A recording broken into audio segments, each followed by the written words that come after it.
Yeah. I think they're trying to keep us distracted. It's free to pay attention.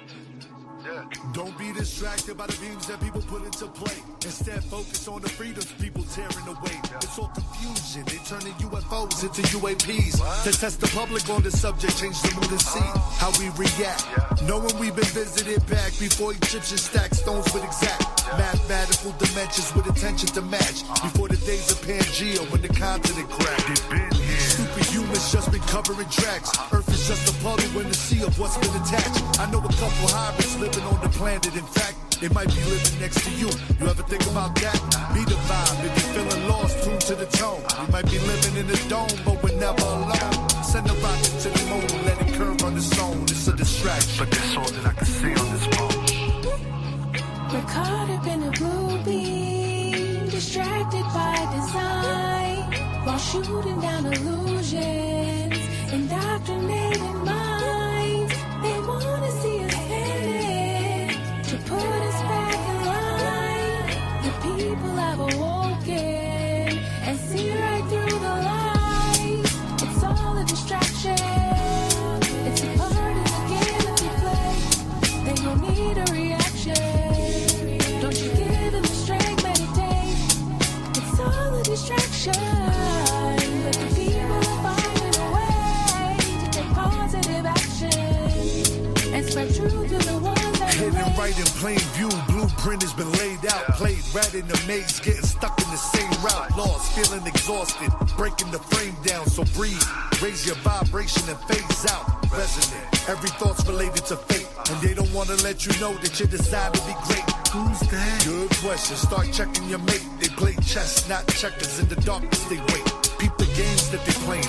Using holograms till they got the praying. And that's all that I'm saying.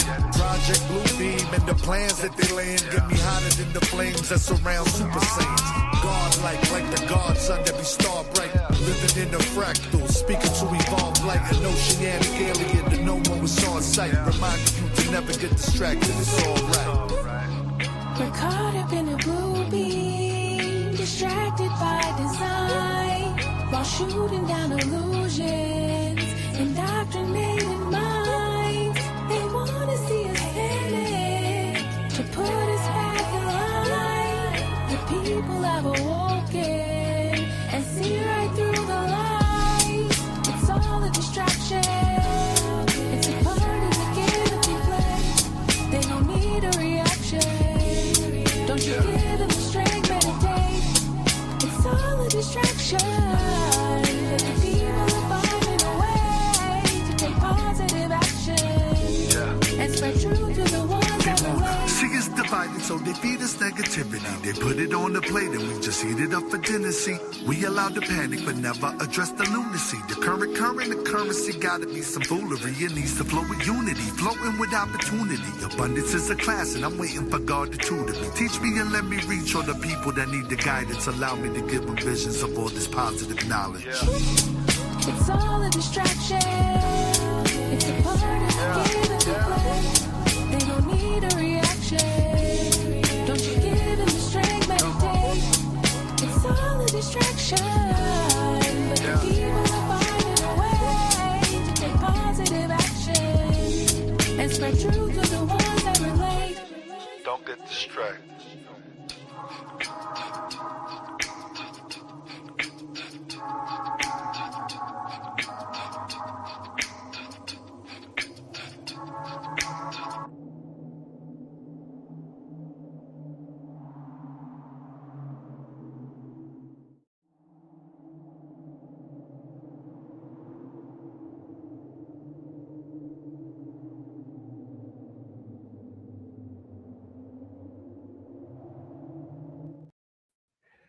Good evening, everyone, and welcome to Codex of Curiosity. So tonight I was going to do a special episode with Brad, and we're just going to do a call-in episode, the C2C. But with everything going on in Jersey, we decided to go this route. And then one of my previous guests sent me a message, said, "Hey, let's talk about this. So I'm going to be bringing back Corey as well. If you guys remember him, the spectral sunglasses, when he put on a pair of sunglasses and saw a portal with a UFO coming through, you know, and it wasn't just him. He passed those sunglasses on to his stepdaughter and to his friend.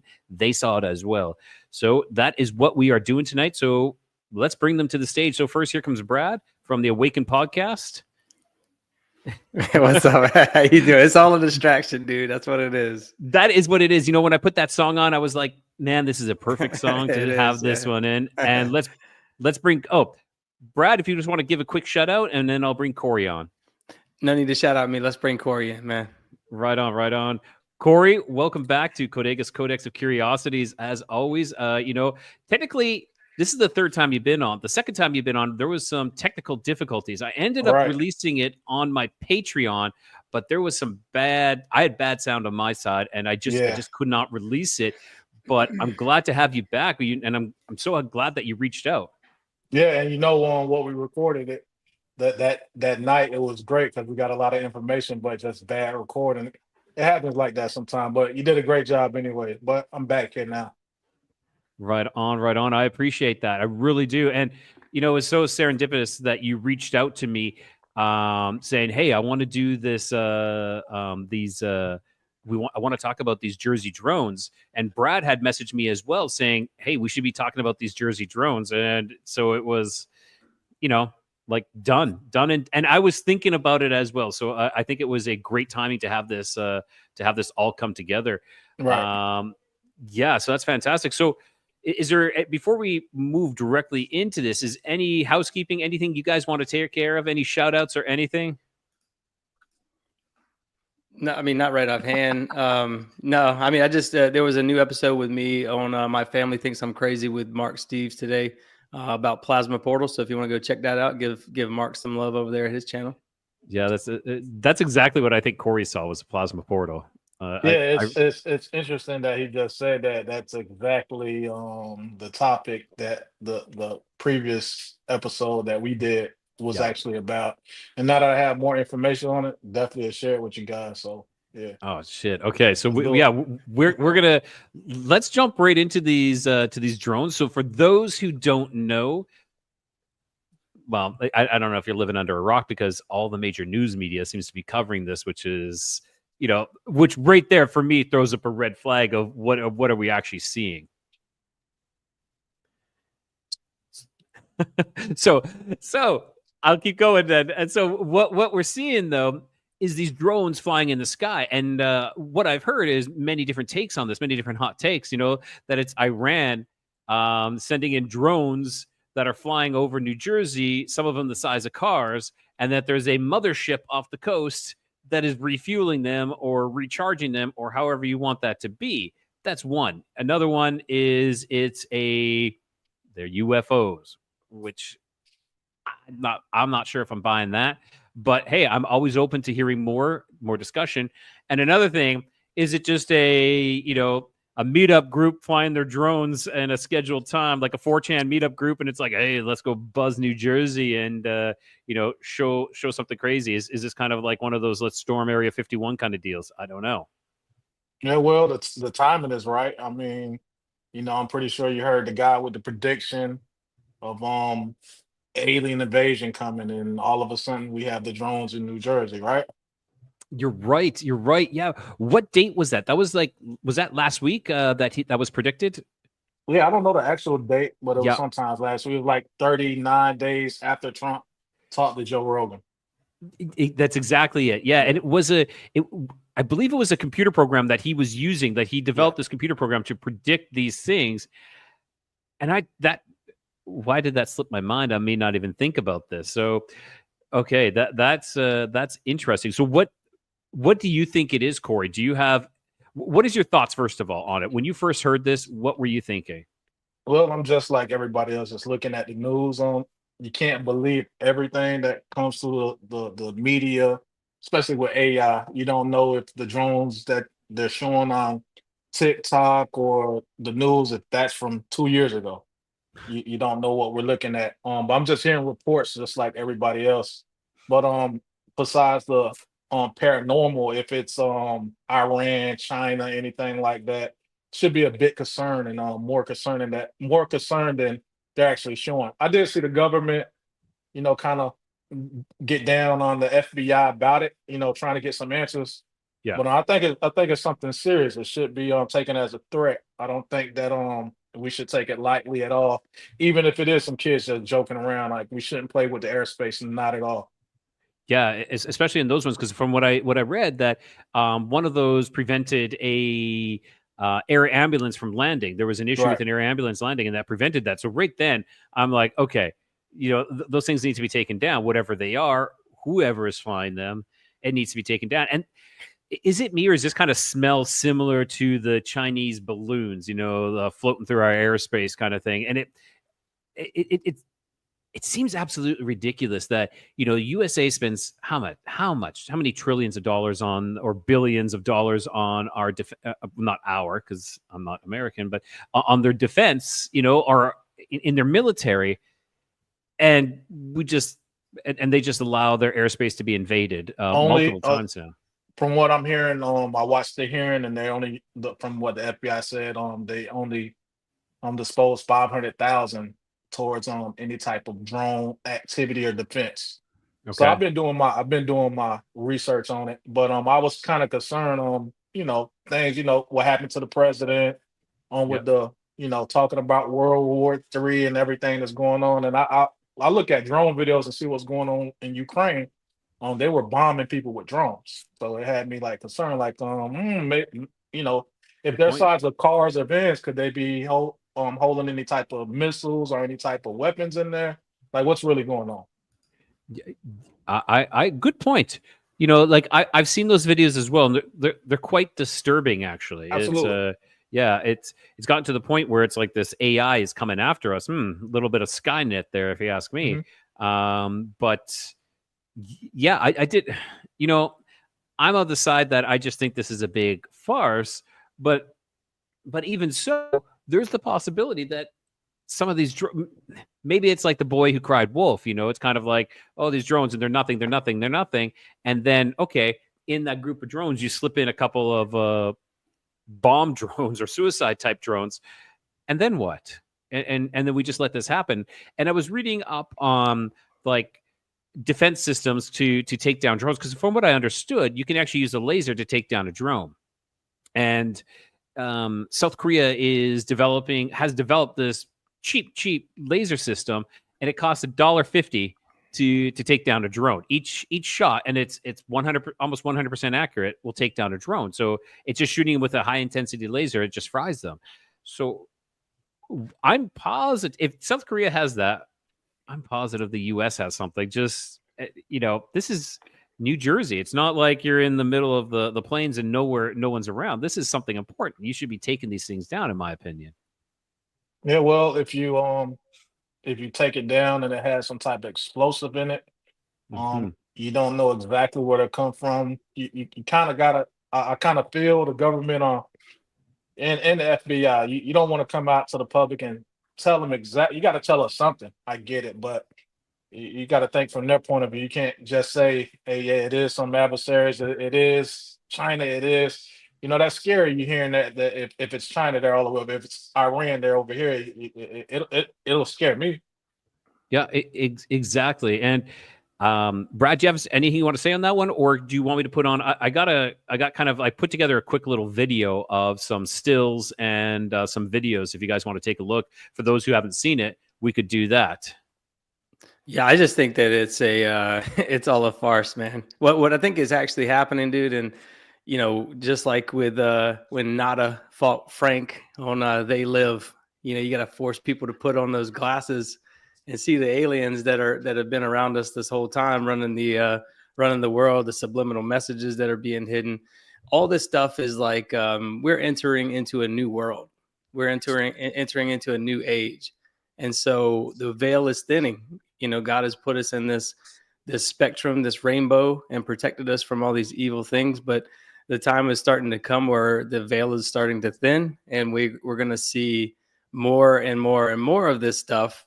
So the government, of course, is going to start flying around drones it's just drones, y'all. Nothing, no big deal. It's these. we're going to be seeing more and more UFOs, more and more crazy things in the sky that we haven't seen before.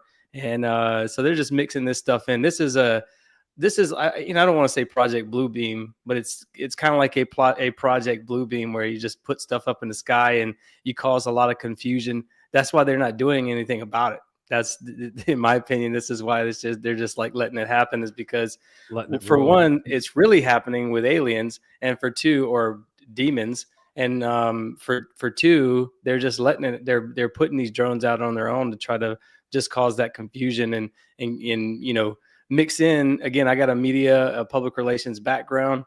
If people start seeing lights in the sky and recording things, well, release the drones so we can just have everybody recording, so nobody knows what the truth is and things like that. And it has people like us talking about it. So here we are talking about it. Like flood the market is kind of what you're doing. Like flood it so anything that's legit, it just gets down. Yeah, you steal it because you can discredit everything by saying, they're just drones. Okay, I'm gonna roll that video that I actually had prepared. All right, let's see here. Is it showing right now? I can't. There we go. Perfect. All right. So this is a little video that I put together. I grabbed some stills and I grabbed some videos, and these are some stills of what is allegedly these drones. Okay. This looks more suspect than this one over here with these colors, in my opinion. So these are just the stills. Every 15 seconds, it's going to change. So here's another picture. Now, this looks more like a legitimate drone where you have the green and red lights flashing on it, correct? Because that's something that is typical through all the drones, and we see that. This here, though, is a little bit different. This is kind of like your typical UFO triangular shape with the three lights at the bottom. But is it legitimately that? I don't know. Did someone change something? And so now you can see that there is multiple things flying through the sky here. In this picture. Let's see. And I like I said, I do have so this is a 3-minute video that I threw together. And here's these numerous things as well. And if anybody wants to correct me, please do that. Say, oh no, that was this, that was that, because like you said, Corey, people are pretending that this was New Jersey and this was like this could have been something that was 3 years ago or something along that line. So here we go. Is a mystery drone spotted over New Jersey, Staten Island. So this is kind of, I'm assuming these these orange areas were where they were spotted. But that's about it for that. Now, next is going to come these videos here that I got. And then I have something at the end here that we can take a look at that might be a good explanation for some of these drones as well. All right, here we go. Or now, here we go. I made everything like 30 seconds, I think, or like something like that. All right. So this is an alleged video of this, with all these flashing lights. Is it, but then doesn't it look like an airplane? That's what I'm saying. Does that not look like an airplane? When you go to this picture here, does that not look like an airplane? Look, man, the government, people like to think that the government is like, I was in the Air Force for 8 years. I've been around government for a long time, or for at least a decade. I was in in higher circles in the government, I guess you could say. Yeah. And I think people are grossly underestimating how fucking retarded our government is and how like stupid they are when it comes to, like, they're just like, oh, just put up the drones. Like, we can't even mimic the UFO technology. That's how fucking stupid people are. Like, that's how stupid people are in the government. We can't even mimic it. We can't even just throw up they got little balls that you could throw back and forth to each other that you could, like, Christmas gifts. Yeah. Dude, all you got to do is just mimic those, and they look more like UFOs than this stuff that they're putting in the sky, man. Right. But it's silly to watch. For me, it's silly to watch this stuff because they do look odd shaped and things like that, which I guess throws people off a little bit. But yeah, this one again, I think it looks like an airplane. Yeah, but the triangle one looked just like what typically people see like a UFO. The triangle Absolutely. one with the 3 lights on the bottom. But Yeah. this looks just like a drone. They're like, hey, just See, go ahead and send the drone out again, and let's put a so spotlight on it. yeah, That's all. look, like an airplane has, and you know, in New Jersey, you're living right beside an airport, okay? And so these lights coming out, so you can see these are the landing lights. These are the lights that come on, so you can see it coming through here. I don't know. Is this an airplane or is this Um, a? Yeah, go ahead, um, Corey.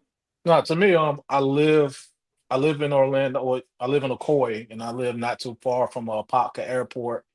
It's I guess you can say like a personal airport that people use, but and my brother, he actually lives by the international airport in Orlando, so I get to see a lot of planes take off. And I Mhm. could tell you from a guy who never been interested in UFOs, aliens, or um anything like that, I can tell you that an orb that I seen up close and personal Yep. um is very different from what I'm seeing in these videos. Now, some of the videos that I have seen of some residents that's in New Jersey have been taking pictures of orbs, not those drones like that. It, Not it those. seems like Okay. the news is. I'm more of what Brad has been saying. It could be just a farce. The government putting out things to throw us off of what's really going on. Like I told you before, it's the reason why I wanted to come. And do I think that we're having a drone invasion? Not at all. Not at all. Yeah. Look at this. Okay. Yeah, that's an airplane. That's Or an airplane. that's a small, because they have to be FAA regulated, which typically has the green and the red flashing lights on the side, and all the tail fin has the flashing light and everything. That just looks like a FAA regulated Now, drone. That's what now that I'm going to looks show like. you guys here that this is possibly what some of these drones could be. This is really interesting. This one here.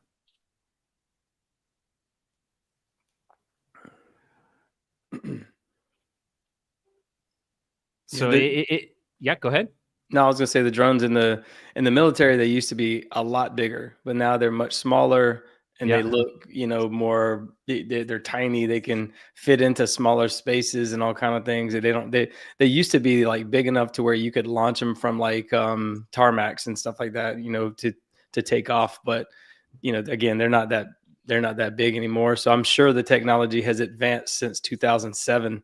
Absolutely. 14 years. I'm sure they figured out how to make smaller and more unique drones with different lights and things like that. So, but yeah, these And things, again, it's what? I'm like Okay. Corey, man. These orbs look very different than this. They spin in a Absolutely. different way. They're little tiny balls that eventually they can morph into metallic craft and things like that. But they usually start off from plasma portal to orb to from plasma portal, excuse me, from plasma to complex plasma to plasmoid to orb. I think that's the best way to put it. So there's a I process that goes through. right.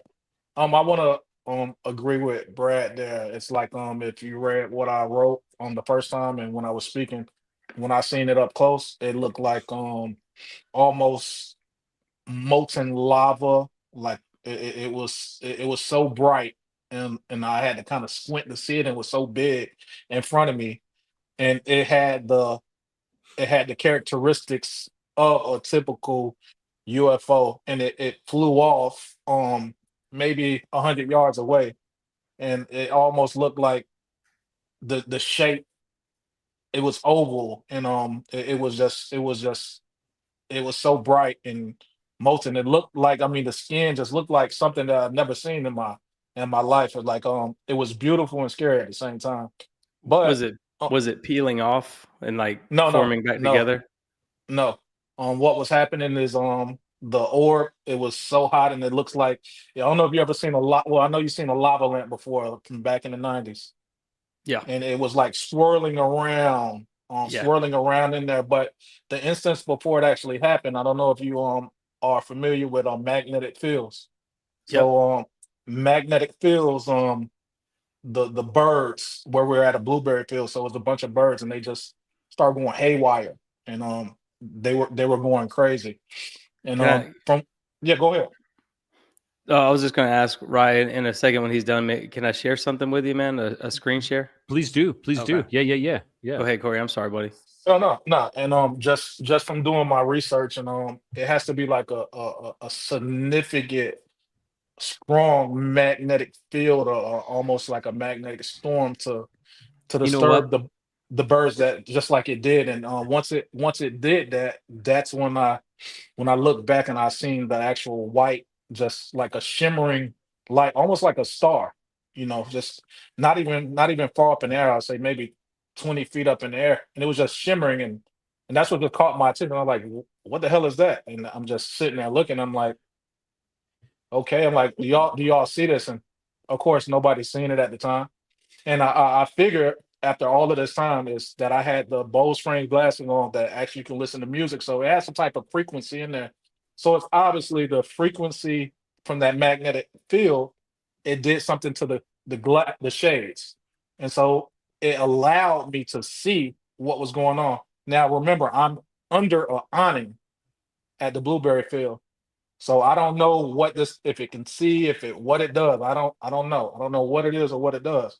But I know when I passed the glasses off and I took them off, it's not there. It's invisible. Like it's nothing there.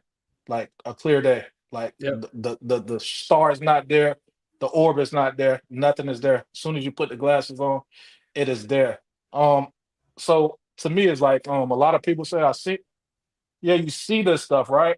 But I'm more fearful, like I told you before. I'm more fearful of what we can't see, because if I didn't have the glasses that day, I'd just thought the birds were tripping. But as I started researching and I got into X points, I got into the magnetic field, I started seeing the portals, and I started seeing other people experiencing the same thing. Like you said, with the portal with some looking like lava dripping out of it, and I did not see the dripping out. I just seen the orb out of the portal because my friend seen it come out because I gave him the glasses at that time. I was just showing him the light, like look at the light just sitting there in the air. Like what is that? And he seen it come out, and he was like, "What is that?" And I said, "Let me see," because he was tripping. I'm like, "It's just a light." And when I seen it, this orb is big as day. So it's just when you sit back and look and you do your research, the government knows some of this stuff. The NASA knows some of this stuff. They speak about X points and stuff like that. I'm just a regular high school guy, just graduated high school. Like I said, I'm not a Star Trek guy, not into aliens, not into any of this stuff. I'm just telling you off experience what I've seen. That's what even brought me to Reddit to just speak about it. And if you tell somebody about it, they just think you're batshit crazy, because this just happened like in 2022 before this whole thing jumped off. And I thought I was like the only one in the world who ever experienced something like this, until I started doing my research. And I'm like, everybody's saying this shit, you know? Like what's really going on? So when he's speaking about there's plasminoids in the biosphere. th- they're around everywhere. And the X points, it's obviously that it's real. Like they use the so-called portal to get here to wherever they're going. So I think if you're looking, the universe is so vast, so big, of course it should be a way to get from here to the end in the blink of an eye. But we don't know what's out there. Brad, I like to know more about what you're speaking about, like on your podcast, and what you think about that. Yeah, man, you hit on it exactly. I mean, if you've seen it, you know exactly what I'm talking about. I haven't even seen it. I just know that this is something that's real. And I gave a link to share the screen so I can show you something real quick if you don't Oh, mind. I Yeah, think yeah. it'll yeah, of probably course. I think it'll probably jive. This is something I made a couple weeks ago, and I've been talking about for the last couple of weeks. But so plasma is all around us. We are in this Absolutely. we're in this bubble of plasma right now. We're in God's light is sort of shining us through this plasma bubble, and we're like in this plasma field, essentially like fish swimming in water. Right. And so there's always this plasma that's like free electrons and positive ions and a whole bunch of things just kind of floating around. And typically frequency can make these things kind of come together. And when they start to come together, that's why Native Americans do those chants and stuff, because their frequency was making, that's where a lot of religious incantations and stuff come from, is they're trying to like open portals to speak with the dead, because they used to think that the dead could enhance the living. And so when the plasma hits that certain frequency, it starts to form together and form a complex plasma. And complex plasma, once it starts to form together, it's nonlinear, which means it's like a supercomputer. It's highly, highly intelligent. It's chaotic. It's like if a linear type of computer would be like, you can give it a program and it will constantly do the thing, whatever you tell it to do. But with a nonlinear supercomputer, it's highly complex, and it will give you infinity equations, essentially, right, of what could happen. It's chaotic. And so these things start to clump together and they form these complex plasmas. I know this is a nerdy talk, right? Like a nerdy conversation, but I think it's important to talk about. Yeah, so and I'll show some examples in a minute if Rye lets me. But these things clump together and they just start to form, right? And they're just kind of floating around looking for a magnetic field to come into our existence, because they need that magnetic field, which are essentially vortexes or telluric currents that they're earth energies that spin up from volcanoes, fissures, creeks, any kind of flowing water. These vortexes will spin up, and these magnetic fields will be created from that. Okay, so once these complex plasmas hit that magnetic field, they turn into a plasmoid. And many plasmoids forming together you'll start to see things like the flower of life. You'll start to see, and I'll show some examples, but that first off, it starts off as a halo, like a donut, electrical donut. And then multiple shot at each other will start to kind of form together and spin. And then eventually, like I said, will start to look like that flower of life, which is a torus, which is essentially what's around Earth right now as well. And then it forms into, so once it starts doing that, it forms into a ball of light or an orb of light. And once this electrical ball, because remember, plasma is, it's electric, essentially. It's a electrified gas, essentially just floating around. Anyways, once it forms a ball lightning, then this thing is constantly pulling, it creates its own magnetic field. And it's constantly pulling in other ions and stuff from the atmosphere. And then it forms into cryptids that we see and UFOs and things like that. And I'll show you real quick what I'm talking about with that. But see, or it'll pull from like dead animals, like putrefied remains of stuff. It'll pull from like metamaterials in the sky and things like that. And so it'll form into these different things, right? This is what a complex plasma looks like.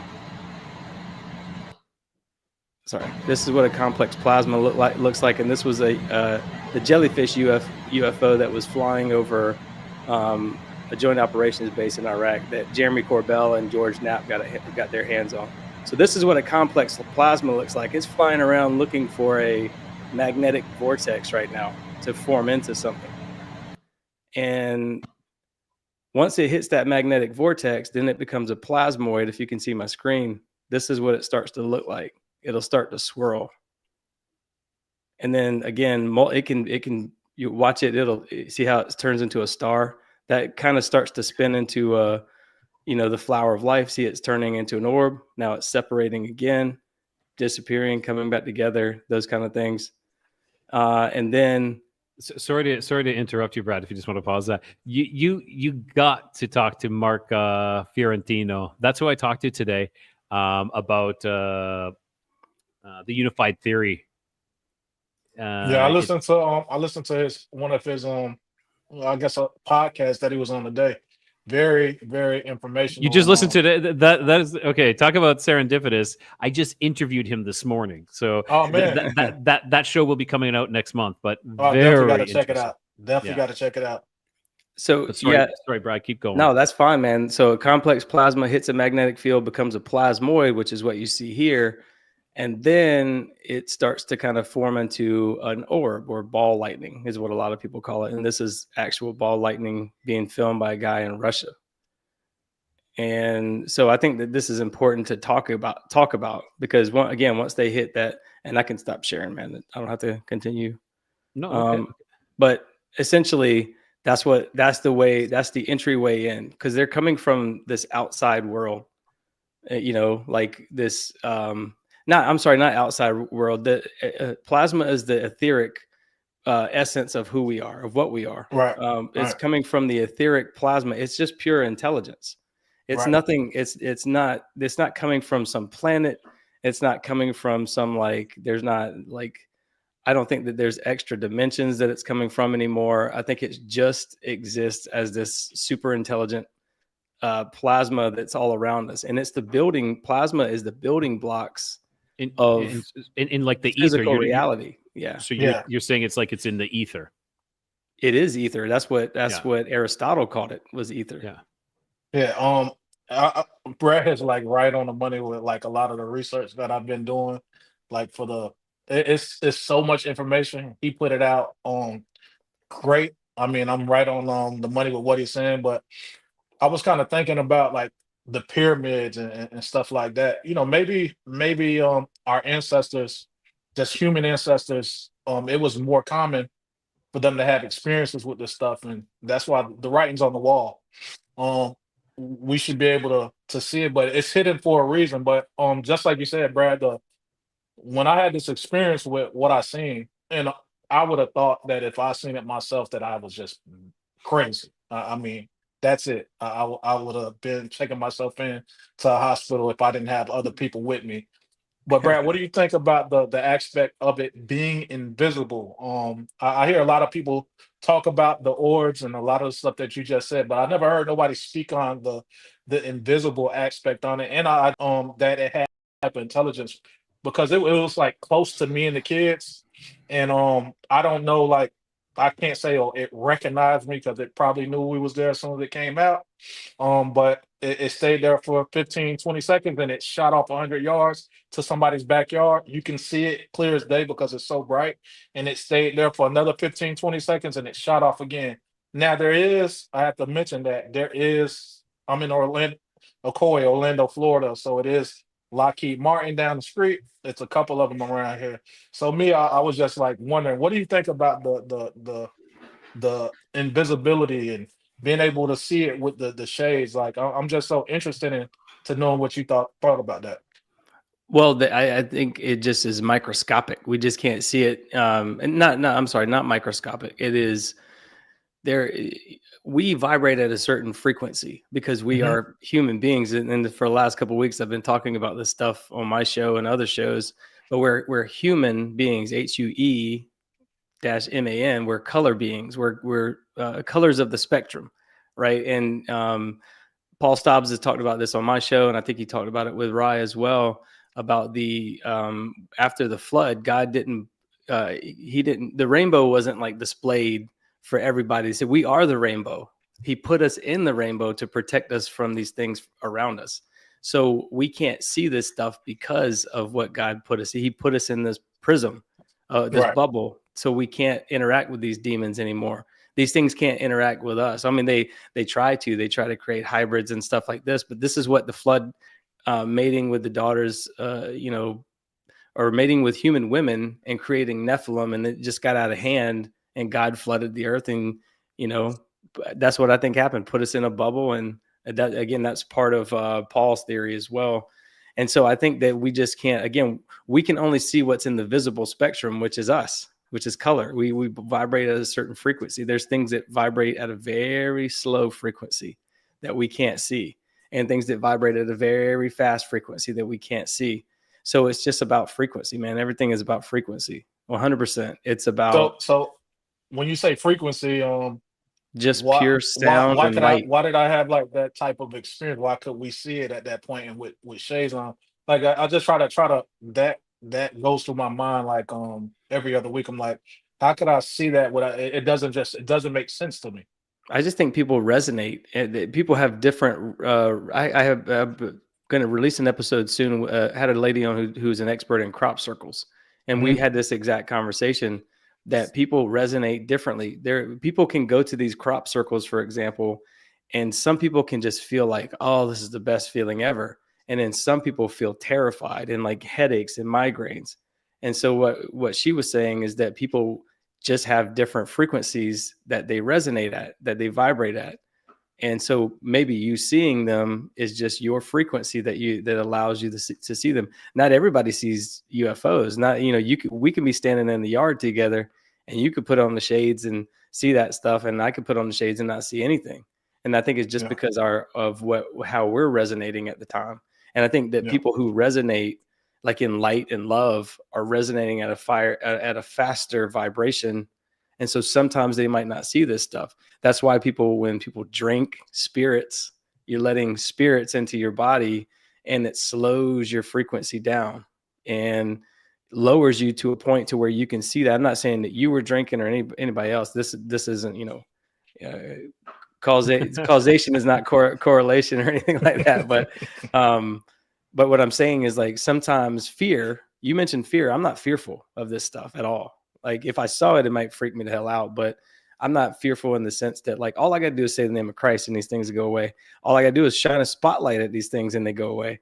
So if you want to see if it's a alien in the sky or a drone, take a giant spotlight with 50,000 lumens or whatever you want to shoot at the thing, and if it doesn't disperse, then it's not a UFO. It's probably just some regular drone. Right. Well, when you speak about that, I sleep with my father passed away a couple months ago, and I sleep with his cross next to me in the bed, and I sleep with his Bible and my Bible next to me in the bed, and I used to have a lot of sleep paralysis, like a lot, and once I started sleeping with the Bible and my cross by the bed, it slowed down tremendously, and I didn't have one until maybe a week ago. I had another little episode and just woke up and kind of grabbed my girlfriend and grabbed her arm and put it around me. I was a little spoon for the night, but it kind of worked. I mean, it stopped the sleep paralysis. But I had my girl. She's just not into this stuff at all. She's a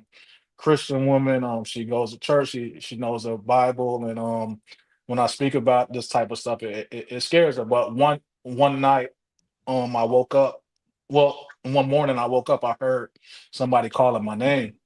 And when I woke up, I thought it was her. I was looking for her. I'm like, yeah, where you at? What's going on? And I called her because she wasn't in the house and nobody was there. And she was like, oh, I'm gone. So I said, okay, that's kind of strange. I heard somebody say my name, like clear as day. It woke me up. And so she's like, yeah, maybe you was dreaming. I said, okay. And then a week later, she called me kind of scared. And she was like, I heard somebody like clear as day say good morning. And she said, I thought it was you. And I was like, no. I said, this is what I've been saying. And I think I had a incident where I woke up one night and I just seen, and this is all after this orb thing. So I don't know if it's correlated with that, but I never had freaky stuff or anything happen like this before this incident. So I woke up one night and somebody was standing by the bed, and I kind of thought it was her son, but her son is like tall. Her son is almost like 6'1", 6'2", and this thing was about 5 feet at the most, and it just had his arms out like this, like over her. And I kind of rolled out the bed. Now in sleep paralysis, I can't move or anything like that. So when I rolled out the bed and I rolled to get my firearm, it was gone, but it was like the silhouette was super black, and Yeah. I don't know if I told you that story before, but I told her about it, and it was just a scary, scary feeling, a scary sight. So I just stay prayed up all the time, and Dude, now it's like, what people's going through. I kind of listen more, and I'm not skeptical sometimes, but I kind of take heed to what people are saying, man, because I know that God is real now. It brought me closer to the Bible. It brought me closer to God. This experience that I had, and when I was at my worst, just this thing, the picture of this orb came back in my head, and it kind of just brought me back through the hardest time that I had in my life, going through divorce and stuff like this. So I was that's like, right. maybe it's not nothing bad. Maybe it's good in a way, because but I mean, my experience right after that, just I was in shambles, because I was going through the divorce. I had seen this thing, and then I was working by myself driving. I was kind of like, didn't want to be by myself at night.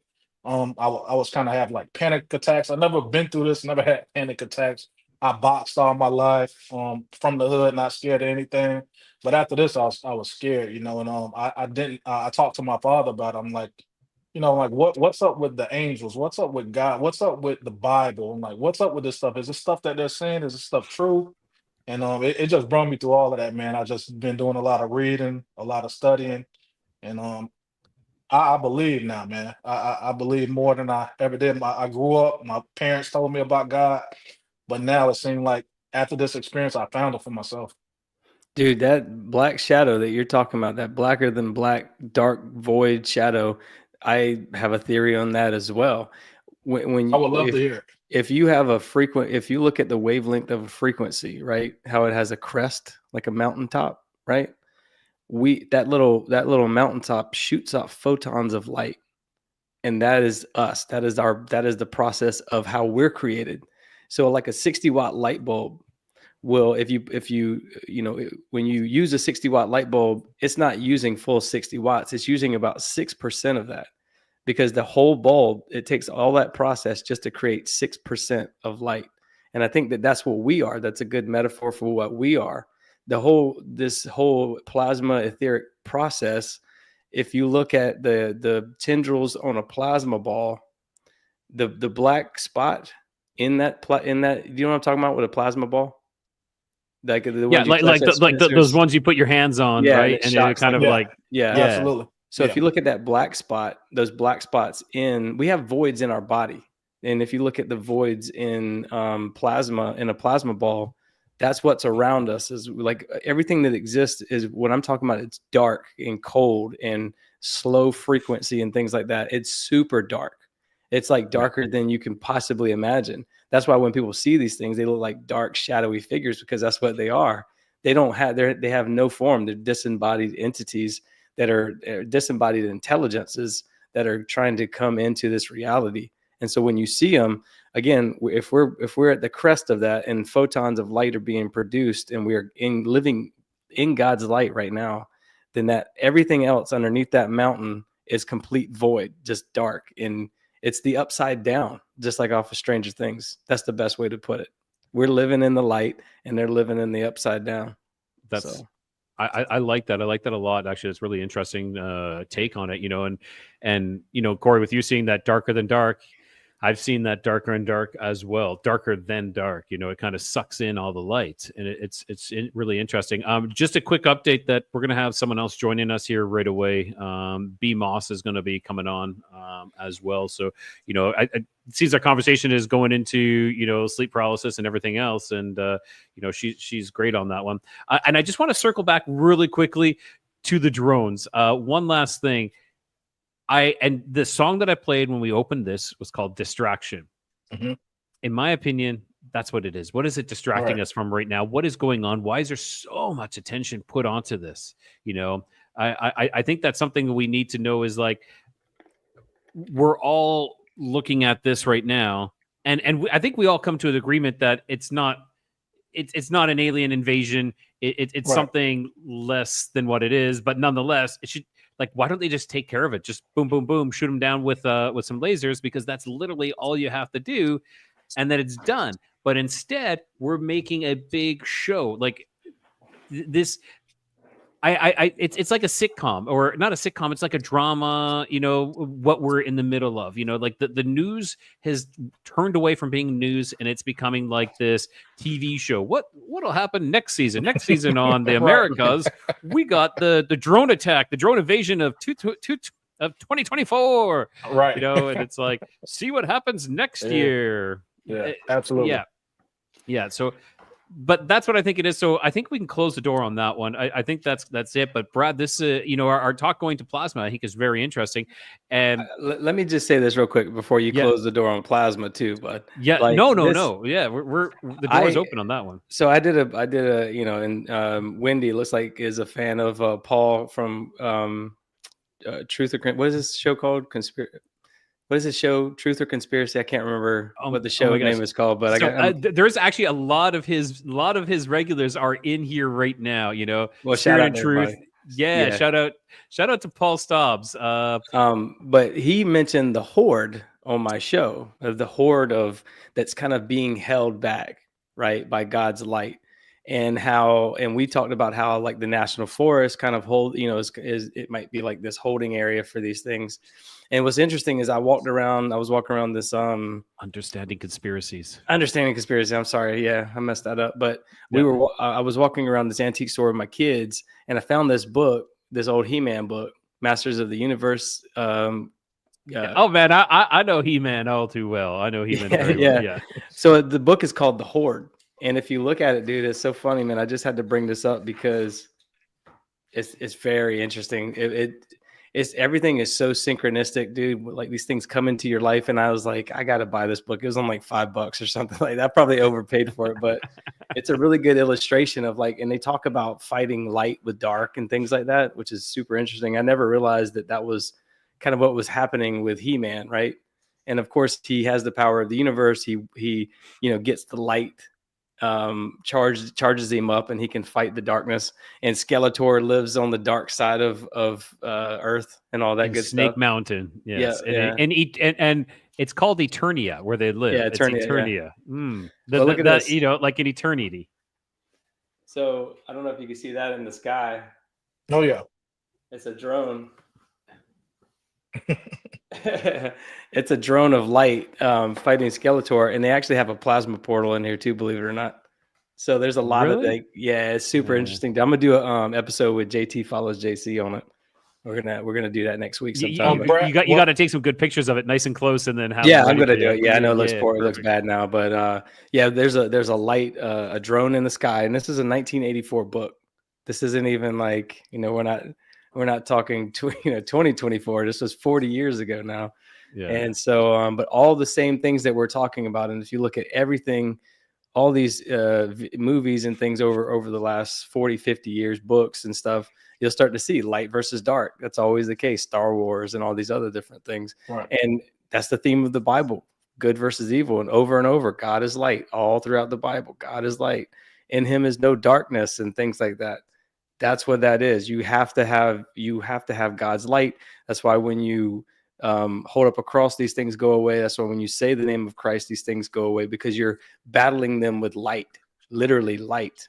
There was a guy on the confessionals with Tony, and he was talking about how he kept turning on his flashlight, and these things would just disperse, and he would turn his flashlight again, and they would disperse. So if you find yourself face to face with one of these things, say the name of Christ, cut on a flashlight, cut on a light, do whatever you can, but that's how you fight them, is with light. Yeah. Just to take on what Brad was saying, I think I lean more now, even with the orbs or anything. I always lean more to the spiritual side. It could possibly be what they call angel, something like that. And we don't know. But I lean towards it. It took me to the Bible. It took me to scripture. It led me to Christ. Yep. At the end of the day. So if it was bad, it took me to God. If it was good, it took me to God.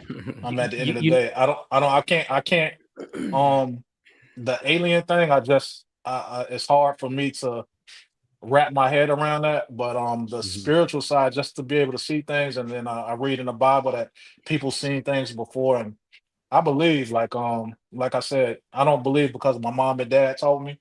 I believe because I had this experience that made me have my eyes wide open. Now here's the thing, Corey, is throw that alien that you see on TV and movies out the door, and instead bring in demon. Bring in, that's what that is, fallen angels, and then it's much more, in my opinion, much more easy to grasp. Right. Until we meet again. Plasma. What is that? Right there. That's a plasma portal. And that looks like Hordak. Yeah, it is. I know my He-Man, man. You definitely do, dude. That's my go-to. So B Moss is on, but it looks like her mic is muted right now. So I don't. Oh, there she is. So B Moss's Bettina is on, and she is the host of Crypto Normal Encounters. Yes. Hey guys, I was listening. I just happened to catch your live tonight, and I never catch your lives, and I was listening, and I was like, oh, he's live. And then I clicked on it, and I heard Corey, like, hi, Corey. How you doing? Hi, Brad. What's up? I heard Corey talking, and I was like, "Oh my god!" Like I wasn't gonna join in because I know like what Corey's going through as far as sleep paralysis is concerned. I've dealt with that for over 22 years, and Corey's absolutely right. It is. I don't know if Corey said it was spiritual attacks, but I do know for a No. fact, beyond a shadow of a doubt, there's a lot of things that when it comes to sleep paralysis, I've got a lot to say about a lot of stuff y'all was talking about on the show tonight. But I do want to let Corey know for sure that it is spiritual attacks. It's not what the scientific community calls hypnagogic and hypnopompic hallucinations. It's none of that. And there's so much proof on that for those of us who've experienced this. Because what a lot of people don't realize is that when you go to sleep at night, when you go to sleep, you have dreams, and a lot of people astral project, and that's not talked about a lot. It is referenced in the Bible, but it's not referenced in a way where it's called astral projection. There was a situation where Paul was caught up into I don't remember if it was the third heaven or something like that. He was caught up in the third heaven, and he said, whether in the body or out of the body, I don't know. And then if you remember also at one point in the Bible, and I could be wrong about this, but I'm just looking at different things where at one point the crowd was trying to get to Jesus, and when they were trying to get to him and he was trying to get away from that crowd at that time, you remember it said at one point he disappeared and he showed up at another place. Even when they had, I don't know if it was when they had the Last Supper, but I know it was after when Jesus had transcended into heaven, and he came back, and I believe it was Thomas that said, I'm not going to believe unless I see him for myself and actually touch the scars where he was nailed to the cross. I won't believe it. And then Jesus comes in and he walks through the wall and appears in the room with them. Now, I bring all that up also to say that in the book of Job, I'm going to say that that's probably one of the first instances in the Bible where there's a actual situation of sleep paralysis in that. And I'll have to look that up. But Job was talking about at night when deep sleep comes up on men. Job was afraid. He said a spirit appeared before his face. He said he couldn't move. He said he could not discern of the spirit. And the reason he couldn't discern of the spirit means he couldn't see it. He could feel the presence. He knew it was there. But he was talking about the fact that his hair was standing up on his arms and he was afraid of it. And this is in the book of Job. Y'all can Google that, or Rod, I don't know if one of y'all can Google that while we're on here, but that is something that's been brought up in some of the deliverance ministries and stuff like that I've listened to. And I've read over this a few times. And if you think about it, like, in the like the Black culture, African American culture, we call it the witch rotting your back. Some cultures call it old hag, and it's called different things, the nightmare.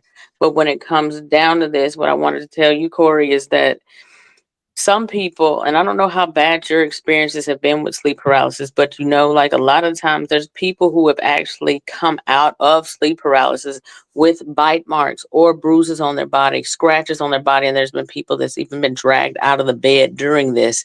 There's also been situations and cases where if you have a significant other or a spouse or a sister or brother that sleeps in the same room with you, where they will wake up during those encounters and actually see what's in the room. You're scaring me right now.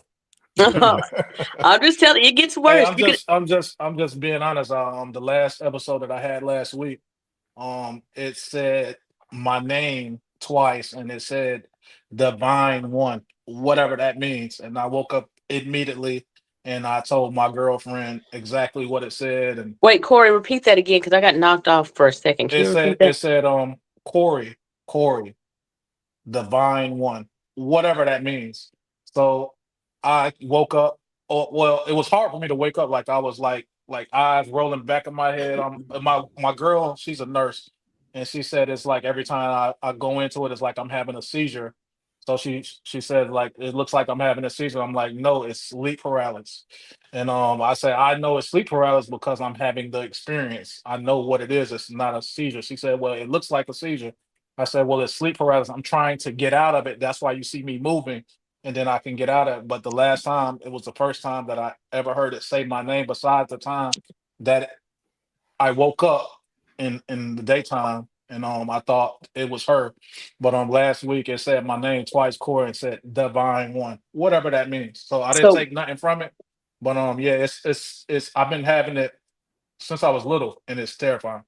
But Corey, you were actually able to move during your sleep paralysis? I'm able to. It's almost like somebody has me tied up, and I'm trying to just gain control of my body. It's not like I can roll around or stand up. No, I can't do any of that. It's So like you it's just you hard for kind me of to. like shake. You're kind of like shaking Yeah, I'm almost trying is to what get you're out doing. of it. I'm trying to break it. I'm trying to. It's like it's so That's good terrifying though. that it's so terrifying that as I go to sleep, I'm prepared to fight. But when it happens, I can't fight. I just try to wake up. I just try to shake myself. I know as soon as I go to sleep, I know the type of sleep that as soon as I start to doze off, that it's going to be sleep paralysis. So sometimes I won't even Jeez. go to sleep. Have you experienced, like, before you actually go into the sleep paralysis, like you become aware that there's another presence in the room and you can feel the vibration, you can feel that feeling that it's giving off? Like, I don't know if during your sleep paralysis, it gave off that vibration of something that hates you so strong.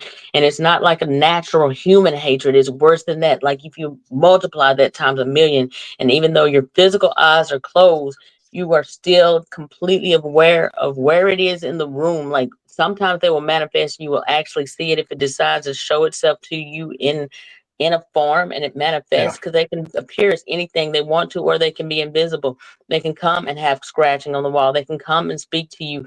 The most terrifying one that I ever had was probably around March of this year. And the one of March, this, well, I want to let you answer that question first before I go into that. But have you felt that presence? And also, while you were going through that, because I'm going to explain to you something Hmm. about the sleep paralysis, because I understand some stuff about it now. But I want to ask you, like, have you felt it? Like, even though your eyes were closed and stuff, you could feel it. You could tell exactly where it was in the room.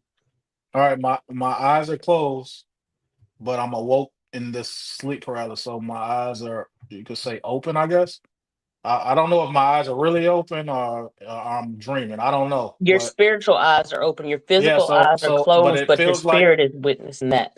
it feels like somebody's there right next to me, and I can't turn and look at them. And it's like, it's not that I feel some type of hate. I don't feel. I don't know how. I'm just terrified. I can't explain like how somebody it feels as if somebody hates me or not, but I'm just so terrified. Like the if I don't if somebody had a gun to your head, terrified, like, and you know they're gonna pull the trigger, like it's like you're gonna Yeah. die right now. That type of scared, like, please get me out of this. Like I try to tell my girlfriend, like, you got to understand the fear that you have if you've never had sleep paralysis.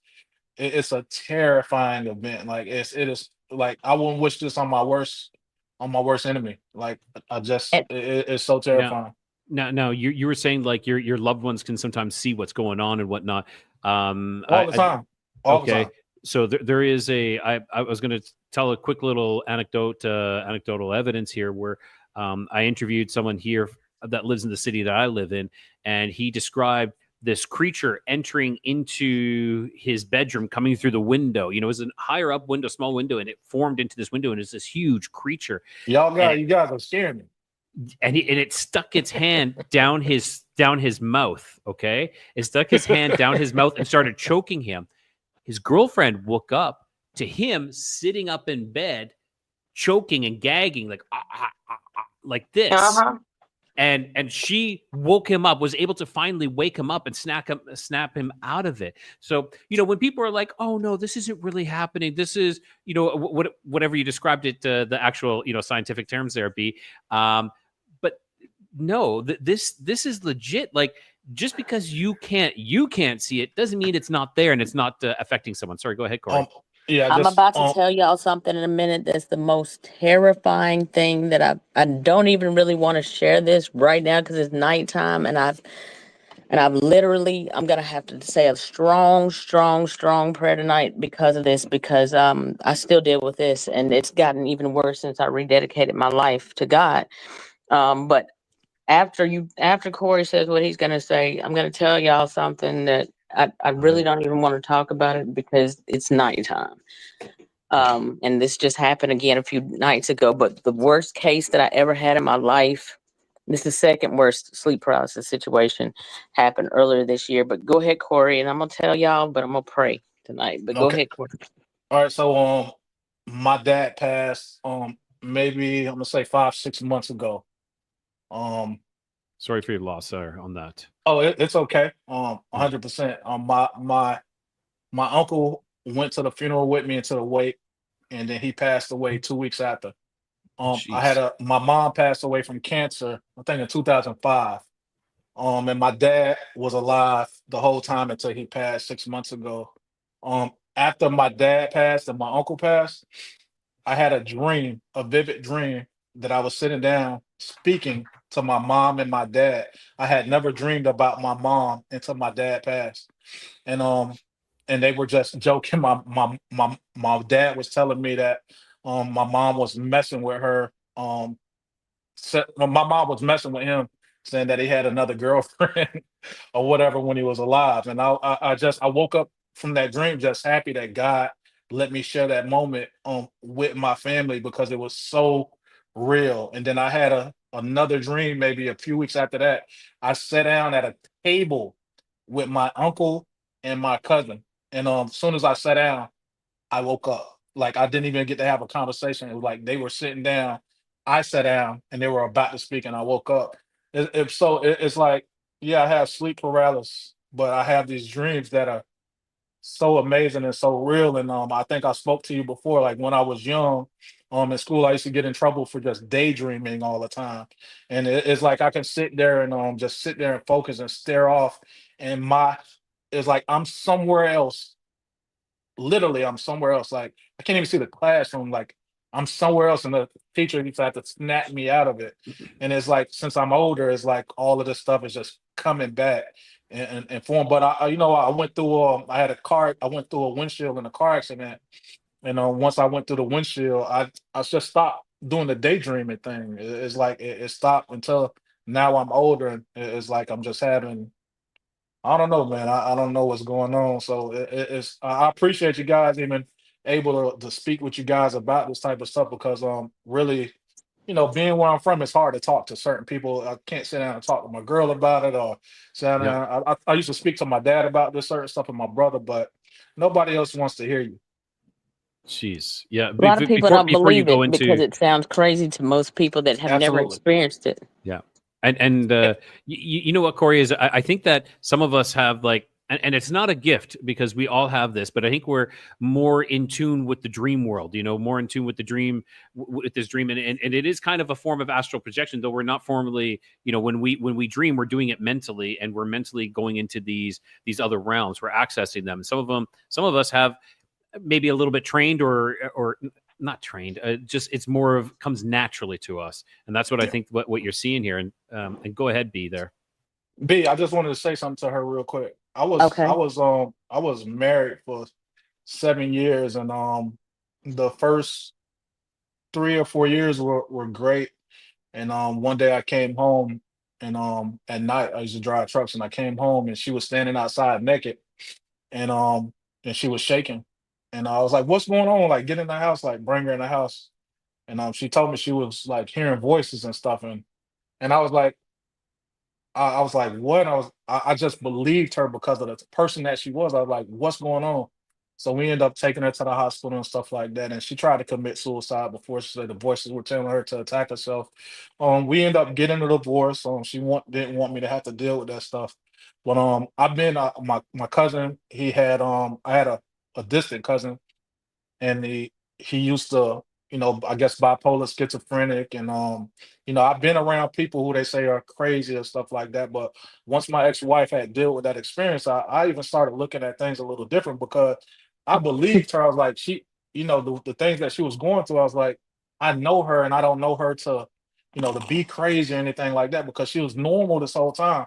But now until this day, it's like devil almost took her soul. It's like she's just not there anymore. It bothered her so much, and they just tried to get her to do a bunch of evil things to herself. So, this spirit world that we're living in, I don't know, Moss. It's just to me. Everything you said, and it is crazy. Like the fact that you just brought up schizophrenia and the Mhm. fact that you brought up the voices and stuff like that, it's way deeper. Ra, you need to give him my contact information after the show because there's so much that goes way beyond this that I need to get to let him understand and know about this, because it's way bigger and way deeper. And there's some questions that I need to ask you too that will help you to stop having these. I'm under spiritual attack, and I know the reasons for it. But I also know, like, that a lot of the times when some of us go through these things, it's for a reason. I'm going to go back in my room in a second. Like, I'm in the kitchen right now, but I'm going to go back in there and I'm going to say a strong prayer tonight, because right now, just as we're speaking, anytime I talk to anybody about this and expose some stuff, every time the internet will shut down. All kind of weird stuff, paranormal activity, the shadow man. I've had that to show up in the apartment. I understand what you're meaning about the voices. That's not by chance. Go ahead, Rob. When we did a live together about this, you had stuff going on, and I, like your curtains were moving, your blinds were moving as well. Yeah, that stick on the blinds, it kept swinging back and forth like a pendulum. I've had that shadow man to show up in here. And I really, like I said, like right now, I'm not surprised by this. Everything he just brought up, he talked about the voices, the fact that the suicidal thoughts and stuff like that. Those things, when it comes in, and I don't even like to say this word, because I know, like, my spirit is real strong and I have strong discernment of spirit. And so when I'm talking about this right now with him, but I feel like I'm to a higher calling and I'm supposed to share this kind of stuff with people, and I don't like to talk about it, and maybe I shouldn't, but because some of this stuff that I'm getting ready to talk to y'all about tonight, I'd rather talk about that in the daytime or when I'm away from home. But I will say that none of that is by chance. Schizophrenia, all that kind of stuff, and I'm gonna put it to y'all in biblical terms, like, how the Bible said there's just nothing new under the sun. When Jesus went to go do an exorcism on the demoniac of the Gadarenes, and they came to him, have you come to remove us before our time? And they told him, have you come to remove us before our time? And they told him, our name is Legion, for we are many. Legion, that means that's multiple personalities that was in that man. But today we call it schizophrenia. There's a scripture in the Bible said, a double-minded man is unstable in all his ways. What would you call that in the psychiatric community today? Double-minded? Bipolar disorder. Put on the full garment of praise for the spirit of heaviness. What is the spirit of heaviness? That's depression. That's sadness. And do you remember that demoniac of the Gadarenes? It said he would often cut himself with stones. A lot of people with schizophrenic or deal with depression and stuff like that, the voices will tell you to cut yourself. The voices will tell you to do these different things. That's why when you have people who come out and they say, you have people around when there's been a murder suicide, and there'll be situations where they say there's somebody else that witnessed it, and they say he just wasn't himself. His eyes went completely black. He wasn't himself. He was out of his mind. It's because the voices tell you to do that. Right. The voices. Right. And dealing with depression, you deal with voices too, but a lot of people are not able to discern that those are not your own voices. Those are not your own thoughts. A lot of the times, the voices will speak to you in third person. How I'm talking to you right now, if I say, Corey, you would be better off, DEAD. That's me saying you. The voices speak to you in third person. It's not your own thoughts. And then you probably had thoughts, or people around you had thoughts before, and you know for a fact, where does that come from? That's not my thought. Or the voices will keep you up at night from one thought to the next and it won't shut up. And you're like, shut up. I want to go to sleep. So when it comes to that, what she was going through was as a manifestation of you going through the sleep paralysis. And I say that because during the time when I was married, before my divorce, I woke up one night and I had sleep paralysis all the time at that time. And I'm going to tell y'all some things that actually can bring on sleep paralysis. And I learned this through some deliverance ministry stuff, like having dealt with deliverance ministers and stuff. But one night I woke up and I was having sleep paralysis, but I was not aware that my husband had got up and left the house. He was gone. He had gone to Walmart while I'm having nightmares and dealing with sleep paralysis. And I got, you know how you can feel if somebody's standing over you or hovering over you long enough, you can feel their presence.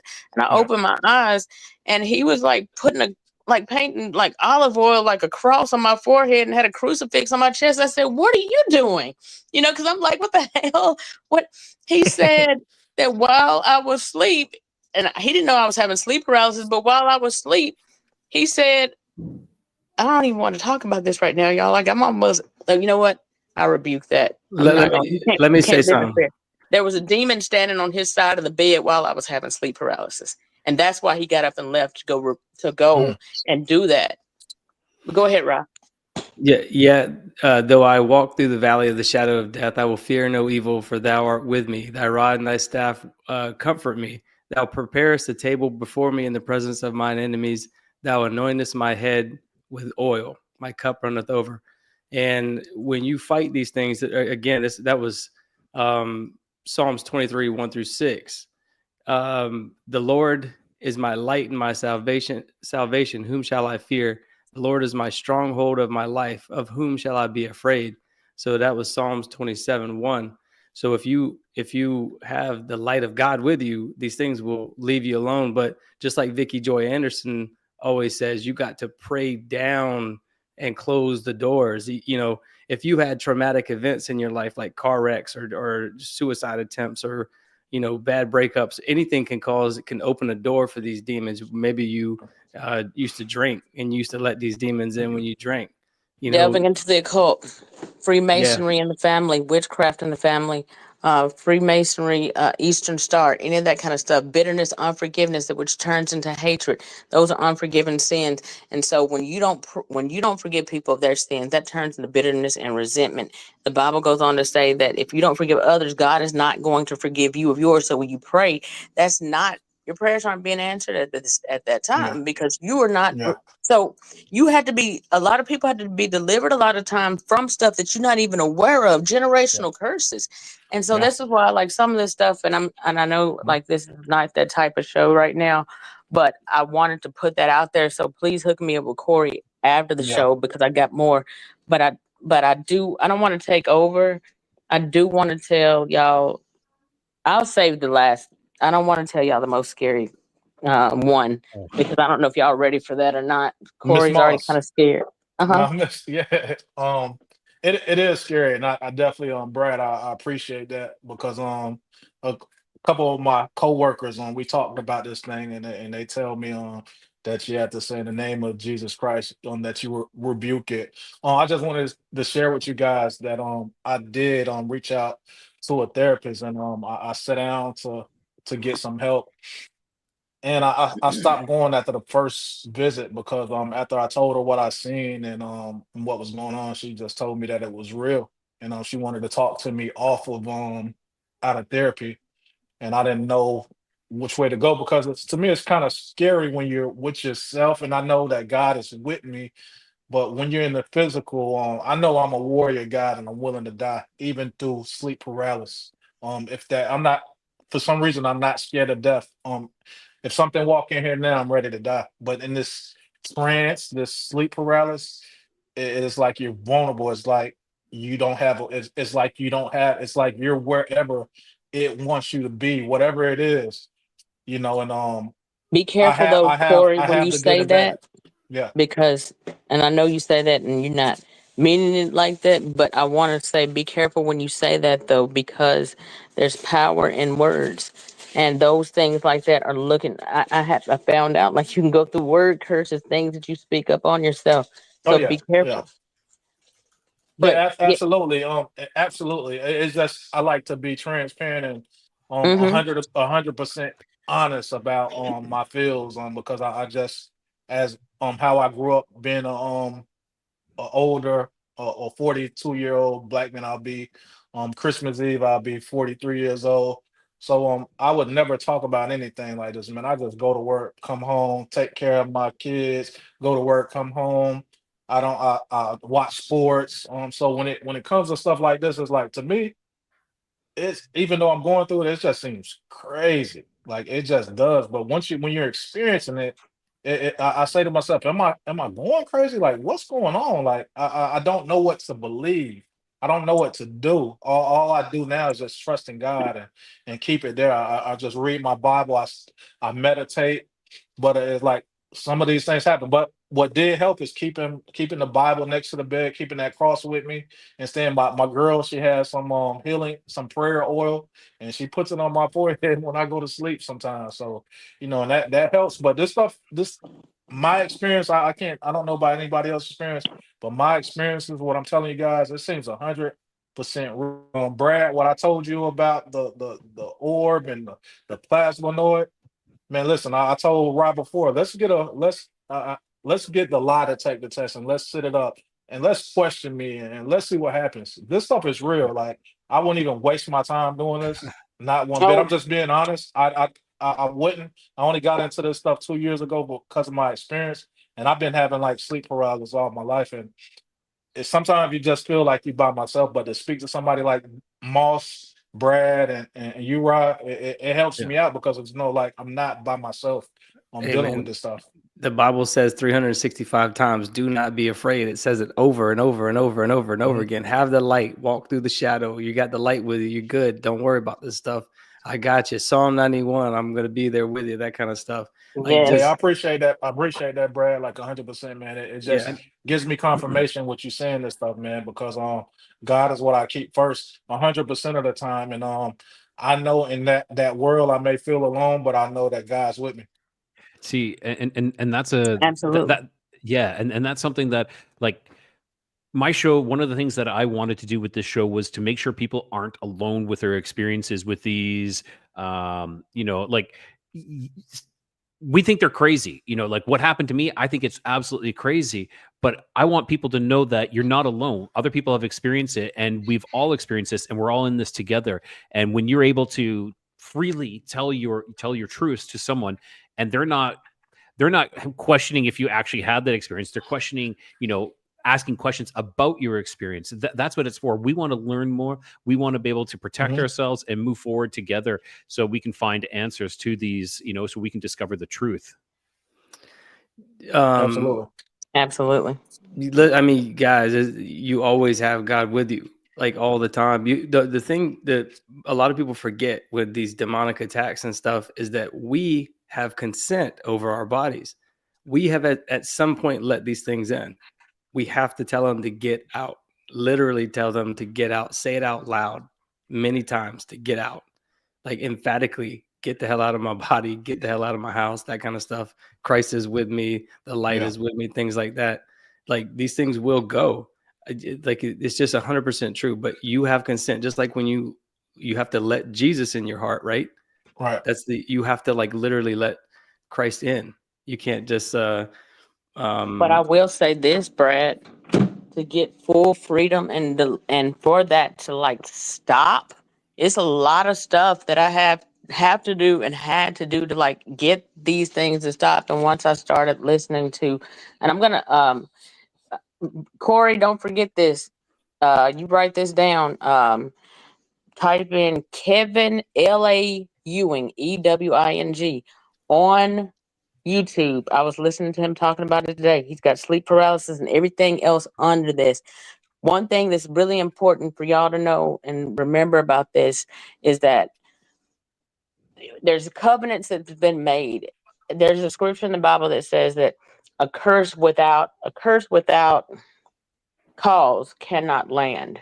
If you got any unconfessed sin in your life, anything that you're doing which becomes a stronghold or anything like that, they have an open doorway and they can and will come back until now there's a lot of renunciation. You got to renounce a lot of stuff, you got to rebuke.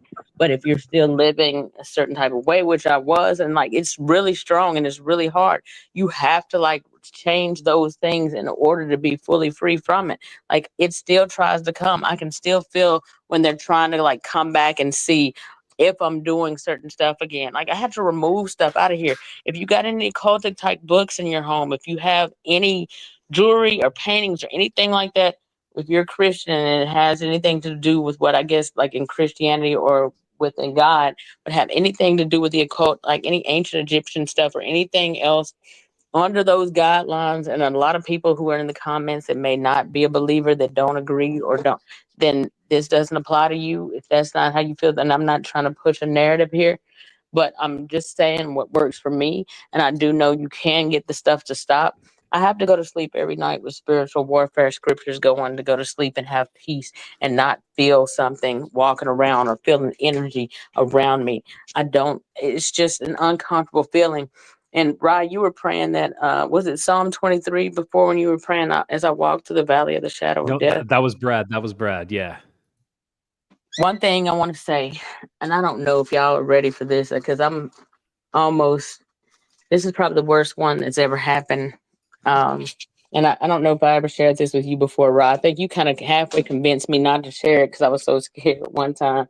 But you gotta expose the darkness, and I know that tonight is probably gonna be one of those nights because I'm sharing some of this stuff with y'all. But I'm gonna go ahead and do it anyway because it's important.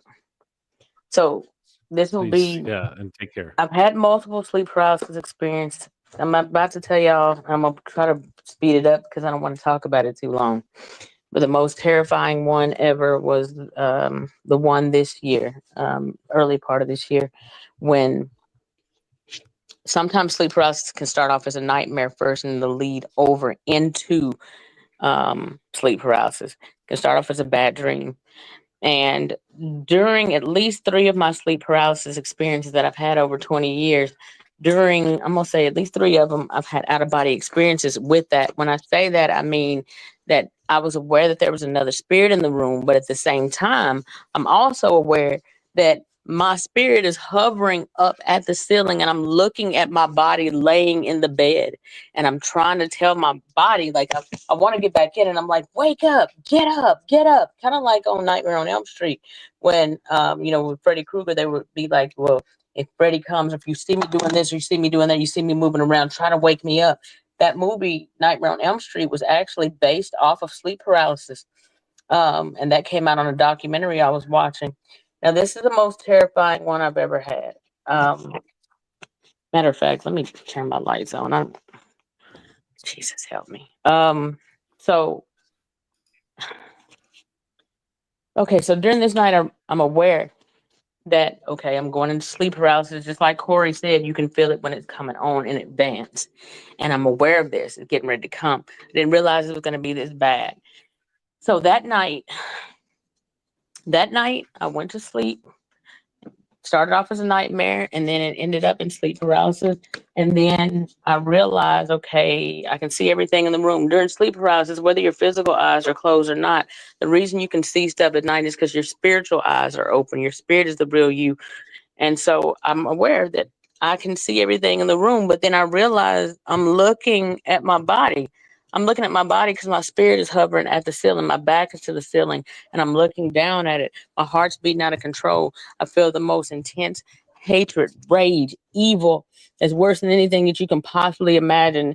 Take the Conjuring and the Exorcist and every scary movie that you've ever seen in your life and put all of those together, and then add that times a million, and I can feel that in the room.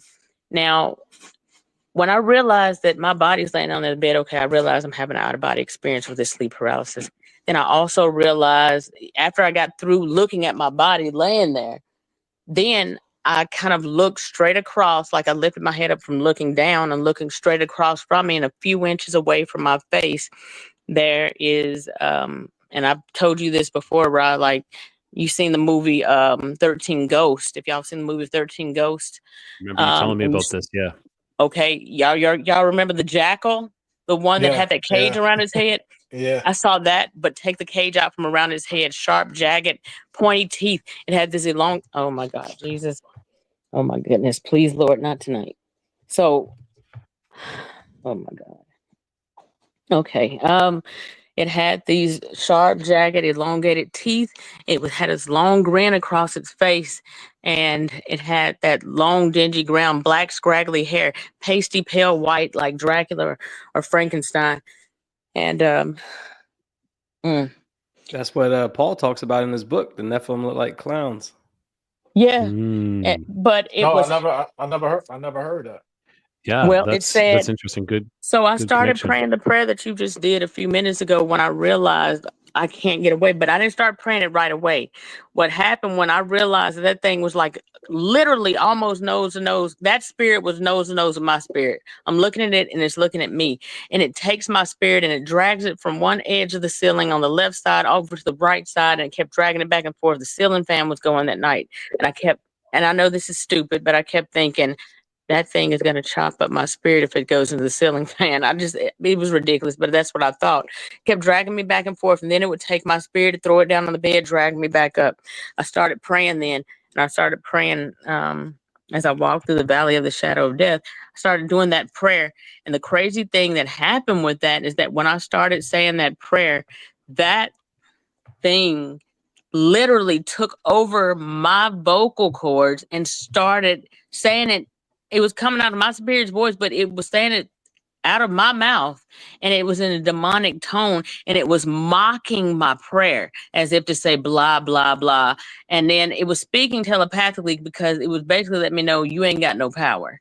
And I knew at that point I was living in sin. I was doing a lot of stuff but so I understood why it said that. And at that point I had kind of fallen away from God, like because of, researching and getting into black consciousness and all this different stuff, and it gets you confused and you don't know who.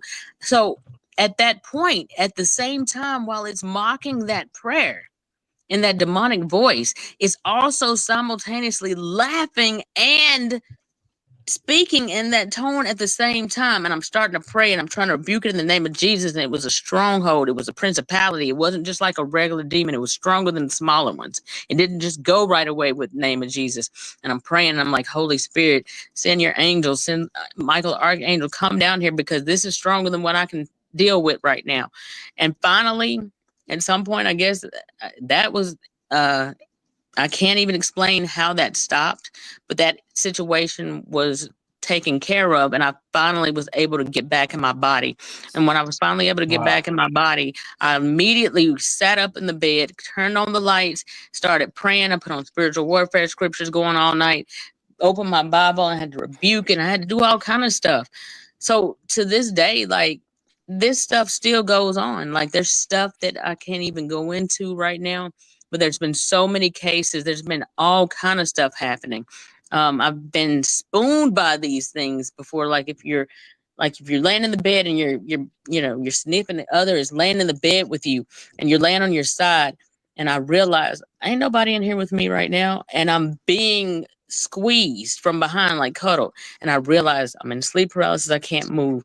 Then I started praying. And they can hear your thoughts. They can hear your prayers, even though you can't verbally speak with your physical mouth. Your spirit can pray.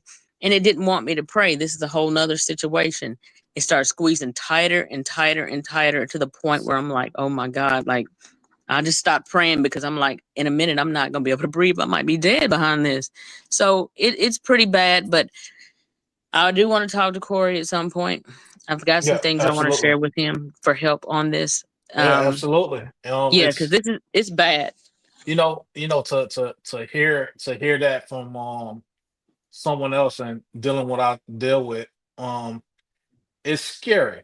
Because I don't know her. I never met her at all, and just hearing the story on what somebody goes through, and like if I never, just be honest, if I never experienced anything like this in my life and I'm just hearing you for the first time, I wouldn't believe it. But since I go through what I've been through, I believe it, because it's just like I've been through that now. When I have regular nightmares that I can move around in a dream and it's not a sleep paralysis, it's not even scary. Sometimes I wake up laughing, but the sleep paralysis is something totally different, just on the next level. So Mm-hmm. I just like Brad says, I just try to keep God with me, keep the prayers going. Like you said, I Mm-hmm. once I had that experience at that blueberry farm, I changed my life significant. I changed my life 100%, because I said, you know what? If there's something that I can't see, and I needed these frames on, and I don't need nobody to believe me, because I could tell the world. If the world choose to believe me or not, I know what I seen. I know what my people with me seen. I need to move a different way. I need to Mm-hmm. live my life right. This what we call God is real. I don't need to see his face. I don't need to talk to him. I don't need to do anything, but I need to live right and treat people right. I need to live with a purpose, and whatever that I deal with now, sleep paralysis or whatever, I'm gonna deal with it, because I know God is real, and this might just be a test. This might be a war I have to fight for him. and I'm just gonna be. I give my life to God and choose to be a soldier of God at the end of the day. And that's exactly what it is. I don't want to take over your show, right? But I think we please, already took it over. we No, did. it's great. I'm sitting here just listening. It's like front row seats at a at a talk. It's really interesting. And so don't please. I invited you on for a reason because I know that this was something that you're that's dear. I don't want to say dear to you, but that's really affected you. So I definitely wanted to bring you on when Corey started talking about that, and you kind of were like, "Oh my God, I got to talk to Corey," and I'm like, I do "Perfect." need to tell Corey one other thing, Mhm. several other things. We're gonna talk Well, afterwards give when her, you look this up. But put my email address down. I think you have it. You could share it. Anybody can email me. And I had a question for Yeah, Brad as well. I'll take care of that right now What while you guys are doing this. what do you think about manifestation? Because after this event, I had my next door neighbor. She was a spiritual woman, and she called me on the phone just out of the blue. She heard what happened with my divorce and things, and she was like, "Corey, you're a good guy. I need you to. God is telling me to tell you to pray and be specific about what you want in life." She said, "Think about it first before you pray. Get down on your knees and pray." That day after work, I went home. I had a little candle, little shrine thing that I used to go in the closet and meditate with, and I got on my knees. And where I'm at today, who I'm with today, I prayed for all of this stuff that happened here. Now, I'm living my prayer, what I asked for, and I hear about manifestation all the time. I didn't believe in it or anything like that, but I could tell you today what I prayed for and what I specifically prayed for. I'm living that today. The person that I prayed to be with, she's in the room now. The way I'm living, where I'm at, it's amazing. I actually live 3 minutes away from the farm that I was at. God is amazing. Yeah, well, just like B was saying a while ago about like the thing hearing her thoughts. Well, that's because your thoughts are vibrations. Your thoughts Right, can vibrate things into matter, into material. And so like when you pray, that's why it's weird, because when we pray, we bow our heads and close our eyes, right? And right, just pray in our minds, right? But we know that God can hear our message. So right, we inherently know that already. But when you pray, you can't pray for something that doesn't exist yet. You have to pray and then imagine yourself being in that place.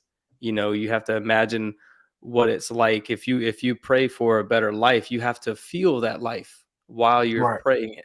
You have to like put yourself in a position where you're like you got a beautiful family in your mind, Hmm. and you got a beautiful house and you're living in light, and there's no demonic entities around you. There's nothing. It's just you and God and Right, family and life and love and light. Like you have to feel that feeling. Like if you pray for rain, you have to feel the feeling of rain, is what I'm trying to say. It's not enough to just say like, oh, God, can you give me rain? That's praying for something that's right, not there yet. You need to right, pray for something that is like real in your mind, because your right, mind, our thoughts are literal vibrations just like us. right, And so like right, when you pray for something, it can manifest into a positive thing. But I think that prayer is or when you pray for something or when you try to manifest something, that which is the same thing, I think that you can't get or ask for more than what God is giving right, you, right? right, Because like if you um, have too much of something, then there has to be a balance in the world, and something will be sacrificed. That's kind of how I feel about it. And the only thing I mean about that is like, for example, money. If you got too much money, let's just take Dr. Dre for example, right? You mentioned right, Beats or whatever earlier, right? It's like that he lost his son, Jordan lost his dad, Kanye lost his mom, right? right, Like something, when you get an abundance of something, it has to be sacrificed. And I think that's why a lot of these people in Hollywood, these occultists, they know that you have to shed some of that stuff off. That's why they do philanthropic work and donate money and all these other different things, because they know it's a karmic thing that they have to get off before right, it turns into something bad for them. So, and that's why Jeff Bezos and those guys, they're just like, yeah, I'm just going to give away $100 billion to whoever or whatever, because they know that having too much of something is like a bad thing because we're already blessed with everything that we need, Yes. you know. And if you have a depletion in something, if you're in constant fear, you're going to manifest fear. You're going to manifest demonic things. You're going to manifest all these things that because your mind is literally, it's like an antenna, and it's putting off Right. these frequencies all the time. So like attracts like. When you know, negative is going to attract negative, positive is going to Right. attract positive. So like that's my little take on like manifestation is like you have to make sure that it's when you ask for something or when you pray for something that, and God will give it to you, but as long as it's done with His will in mind, not just like, you know, for yourself. It's not for selfish reasons. It's now I know you don't want demons for selfish reasons, but that's also like something that you invited in at some point, I think. Because I think everything again is about consent. I'm not saying again that you necessarily said, okay, demons, come on in. Yes, It's just that I agree with you, Brad. Sometimes we do something that we don't know has invited these things in, and that door is open. That door is open. You know, like when you're talking spirits, you know, like I'm not saying I was an alcoholic, but man, I liked to party when I was, you know, in my 20s. That was something I did. I drank a lot of spirits, and that wasn't good for me. And you know, I'm sure it caused some issues as well. The guys, I have to tell you, like, I didn't know what to expect tonight, but this has actually been like one of the best Bible studies I've ever been to. I know.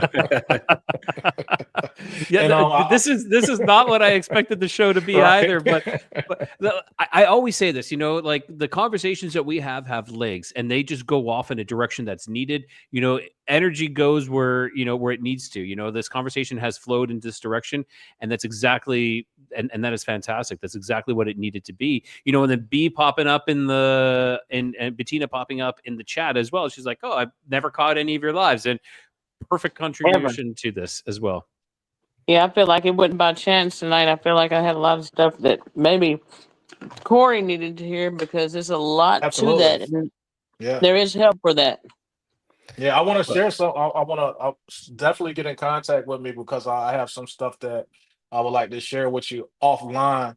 Because I don't even know if I can talk about this stuff like online actually. So some of the fights I've had to fight Brad, you like right on the money. Like growing up, I grew up in a household that was an evil household around an evil family, and I just thought it was normal, as you can say. And I didn't until I got older and got grown to witness everybody around me to see the things that was going on in my household, and not just my household, but the attachments of families, aunties and cousins and uncles that I just figured it was normal.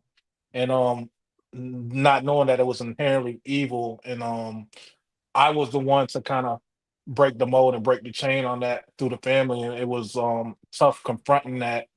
And my dad kind of passed away with a broken heart because the whole family went in shambles after me confronting the demons in the family. You know, and it kind of broke everything up. But my brothers and everybody just respected the hell out of me because I was the only one just tough enough to even stand up against what was going on in the family.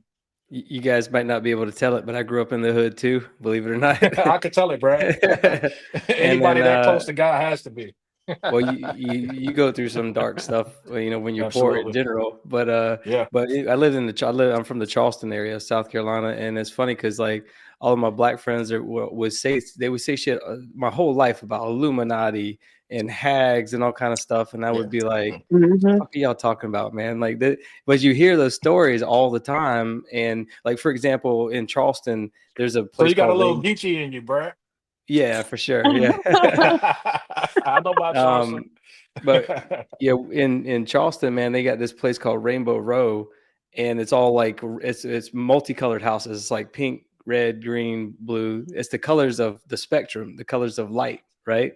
And you can read all the stories you want online about why these houses are painted different colors. They're going to tell you, oh, it's just so seafarers could, see the houses when they're coming to shore and things like that. But people in the low country, which is where a lot of former slaves, families of slaves still live and stuff, they'll tell you it's because it wards off the boo hag, right? There's something about the reflection of the light that reflects all these things off. So we don't paint our houses those kind of colors anymore. They used to do a lot more of that. Everything's white and gray and all this, these neutral colors. Nothing is there's not a lot of light in terms of the colors of the rainbow and what we see. And matter of fact, I painted my wall black last weekend, and as I painted it, I was like, fuck, what am I doing, man? Like, it's like a portal. I'm creating a dark void of a portal. So I'm gonna paint it back white because I'm like, what am I doing here? Are you going to do that? Yeah, man. Yeah. But like, it's just funny, man, because like all these things you got to be careful around, like anything that's black boxes, TVs, phones, walls, like I did for some reason. You have to be careful of these things. Dude, plasma TVs don't exist anymore. Well, you look at this, right? This is pretty much a scrying device, right? Scrying was an onyx mirror of sorts, and our devices, like you're saying, that's what they are. They're in essence a scrying device because we're communicating to other people, through this device. That's what you do. They call it a black mirror. Yep. Yeah. It is. Could we just be a reflection of the spiritual world? Yeah, that's what I said the upside down is, right? Yeah. There's those dark demonic forces living in the upside down, and we're living in God's light, literally. So, and they're a legal bunch. They know the law. They know the rules of how everything works. We just don't. And the further we get away from the rules, the easier it is for them to operate. But what's funny is you notice this coming right back around. We're all kind of like, hey, wait a minute here. We've forgotten that we are a Christian nation. We've forgotten that we are God's light and God's people, right? Right. And there's a lot of talk about who's God's people. Members of the church, people who believe in God, who believe in Christ, are God's people, right? So we've just forgotten that. But again, the awakening is going on, the Great Awakening. That's why I named my show the Awakened Podcast, is because everybody's becoming more enlightened and remembering who they are again. And I think that's important. Yeah, I think that's why seeing so many things, and to bring it right back around to these drones and stuff like that. That's why people are starting to see this stuff. They're actually seeing the real demons flying around. But the drones are just like mixed in there from the government to make people think that it's not really demons that are out there flying around. Yeah, so the drones are the distraction from the actual portals opening and things coming through. No, I got a question for y'all on this, because I was listening. I came in on that, and then Corey was talking about sleep paralysis, and I caught that.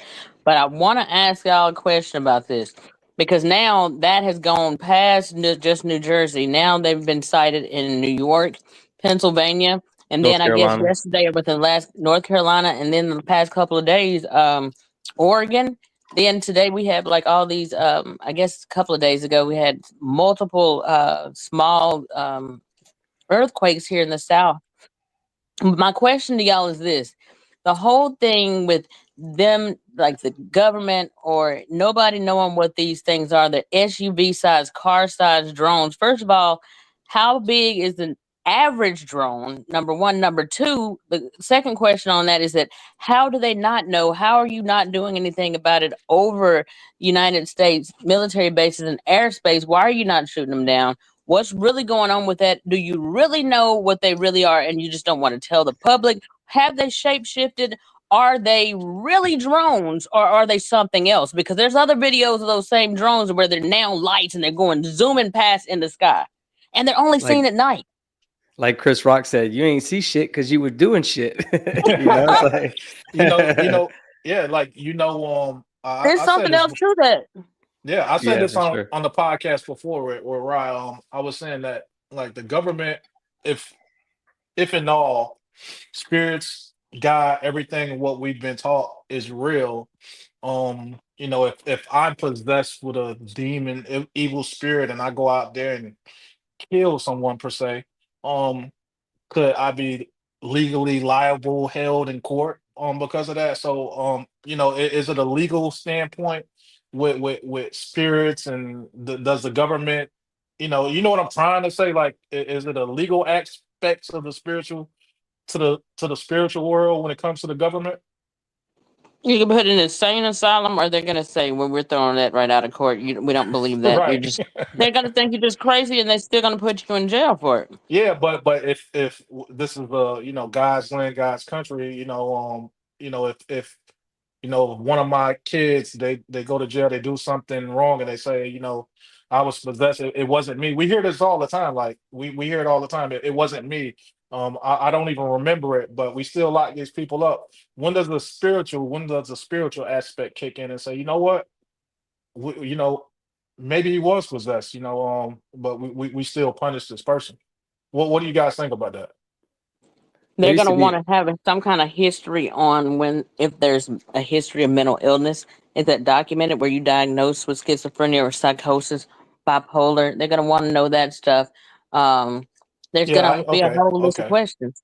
yeah, there used to be a okay, guy yeah, walking around my town or in the town over for me. He would walk around with a wheelbarrow and an army helmet on, right, all the time because he was like allegedly schizophrenic. He would see things in the sky and stuff.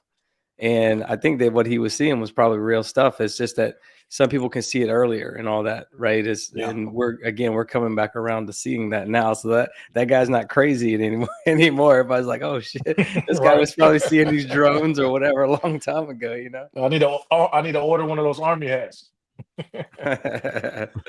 No, but But I don't think people are crazy, man. I always thought the schizophrenia, when I see people talking to themselves, that they're definitely talking to somebody. I don't think they're just Yeah, talking to themselves. absolutely. Yeah. Yeah, I feel you on that, Brad, 100%. Yeah. Especially living with somebody. Like I really, to my heart, I believe that. Like you said, just right on the money. Like I just Well, told you see somebody that it. I said when somebody is schizophrenic and they're talking about they're seeing Yeah. things and they're hearing voices, I think it's real. Yeah, well, yeah, you see it in a lot of communities that people don't get a lot of love and light. You Yeah, know what I mean? Like if there's communities like you said, we grew up in the hood or whatever. It's like there's a lot of people who are just neglected all the time. And so like it's just how it is, man. And if you don't have someone to light your path and just speak a little bit of life or a little bit of light into you, then it's easy to get caught up in the dark side of things. Just like you said with your family members, Corey, it's just like it's easy to get caught up in that evil stuff because you're kind of open. You're open for business. You got that door is open, wide open. And if you don't fill Yep. your heart with love and light, then it's yeah, going to be filled with something else. absolutely.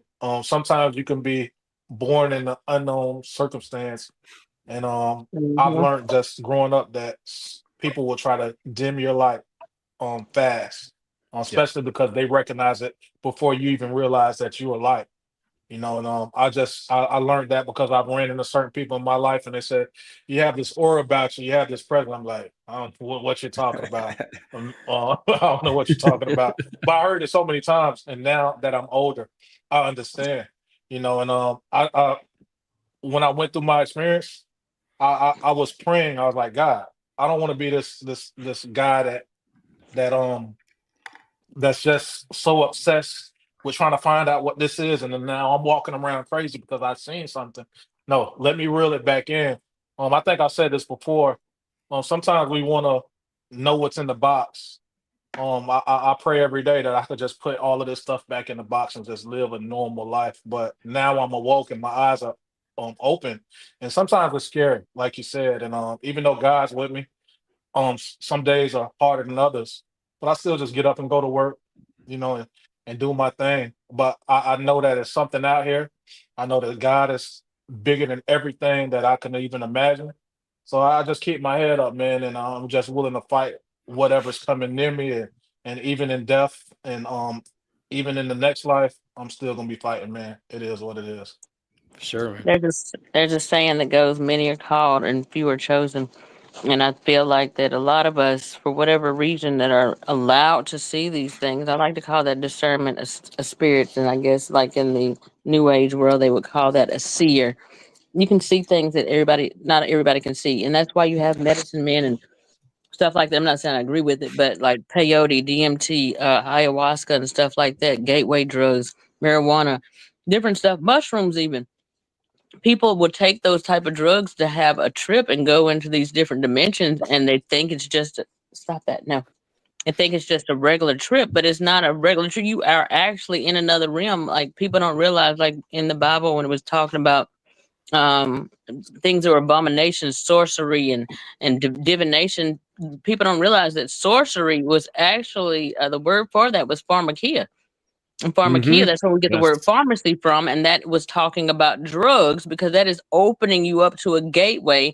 And so when you take drugs and stuff like that, that's why you have, like, when you think about altars and stuff like that in witchcraft, there's usually some type of drug, alcohol, smoke, incense, all that kind of stuff that goes into that because it puts you in an altered state of mind. That's what the forbidden fruit was, and the knowledge of the knowledge of good and evil, the tree of the knowledge of good and evil. That's what the forbidden fruit was in my mind.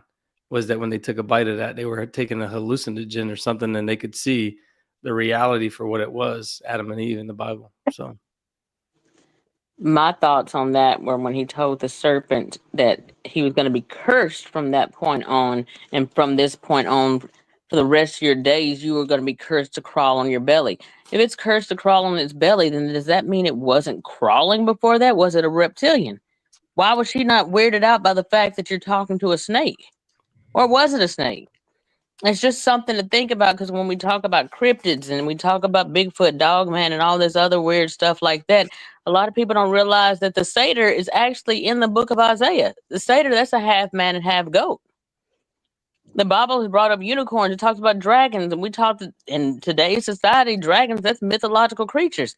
But you dealing with stuff that's actually in there, things that they're talking about that's going to be coming out of the bottomless pit in the last days. Y'all remember the giant of Kandahar that happened, I guess, back in around 2002 or something like that over, I think it was Afghanistan or something like that.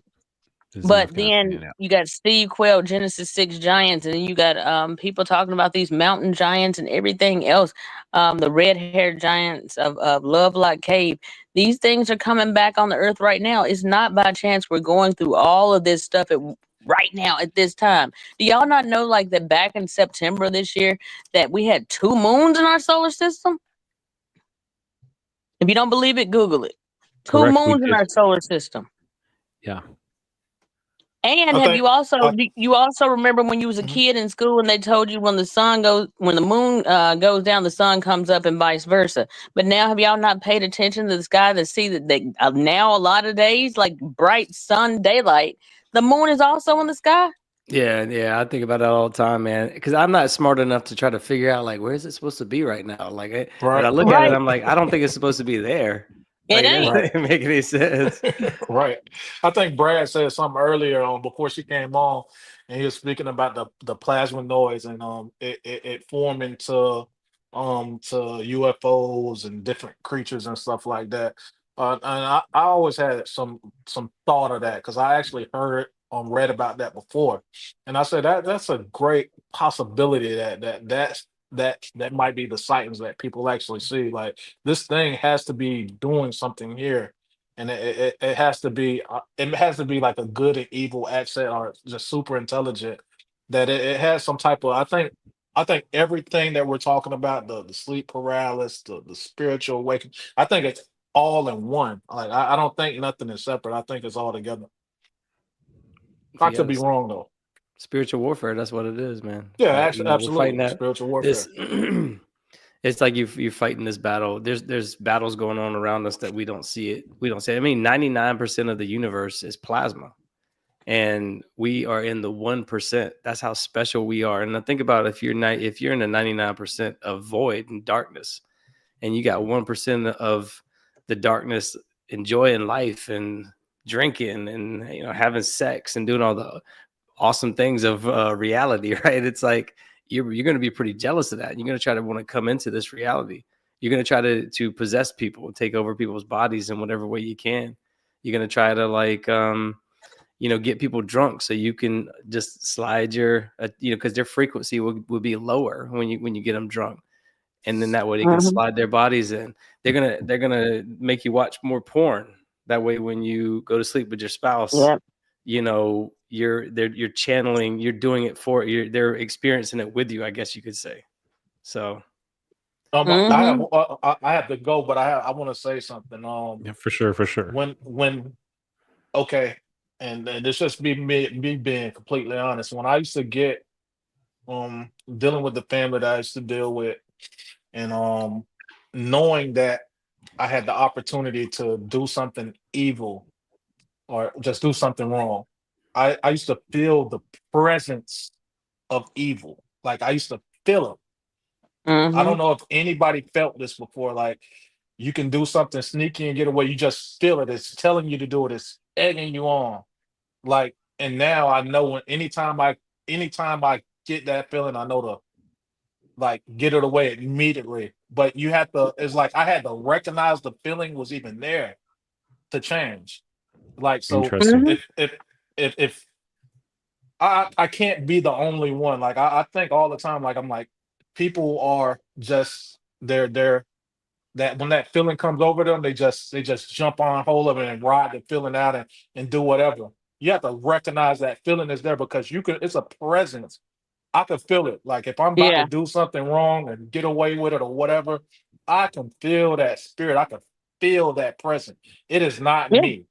It is not me. I could feel that presence. I had to look myself in the mirror and say, no, this is not me.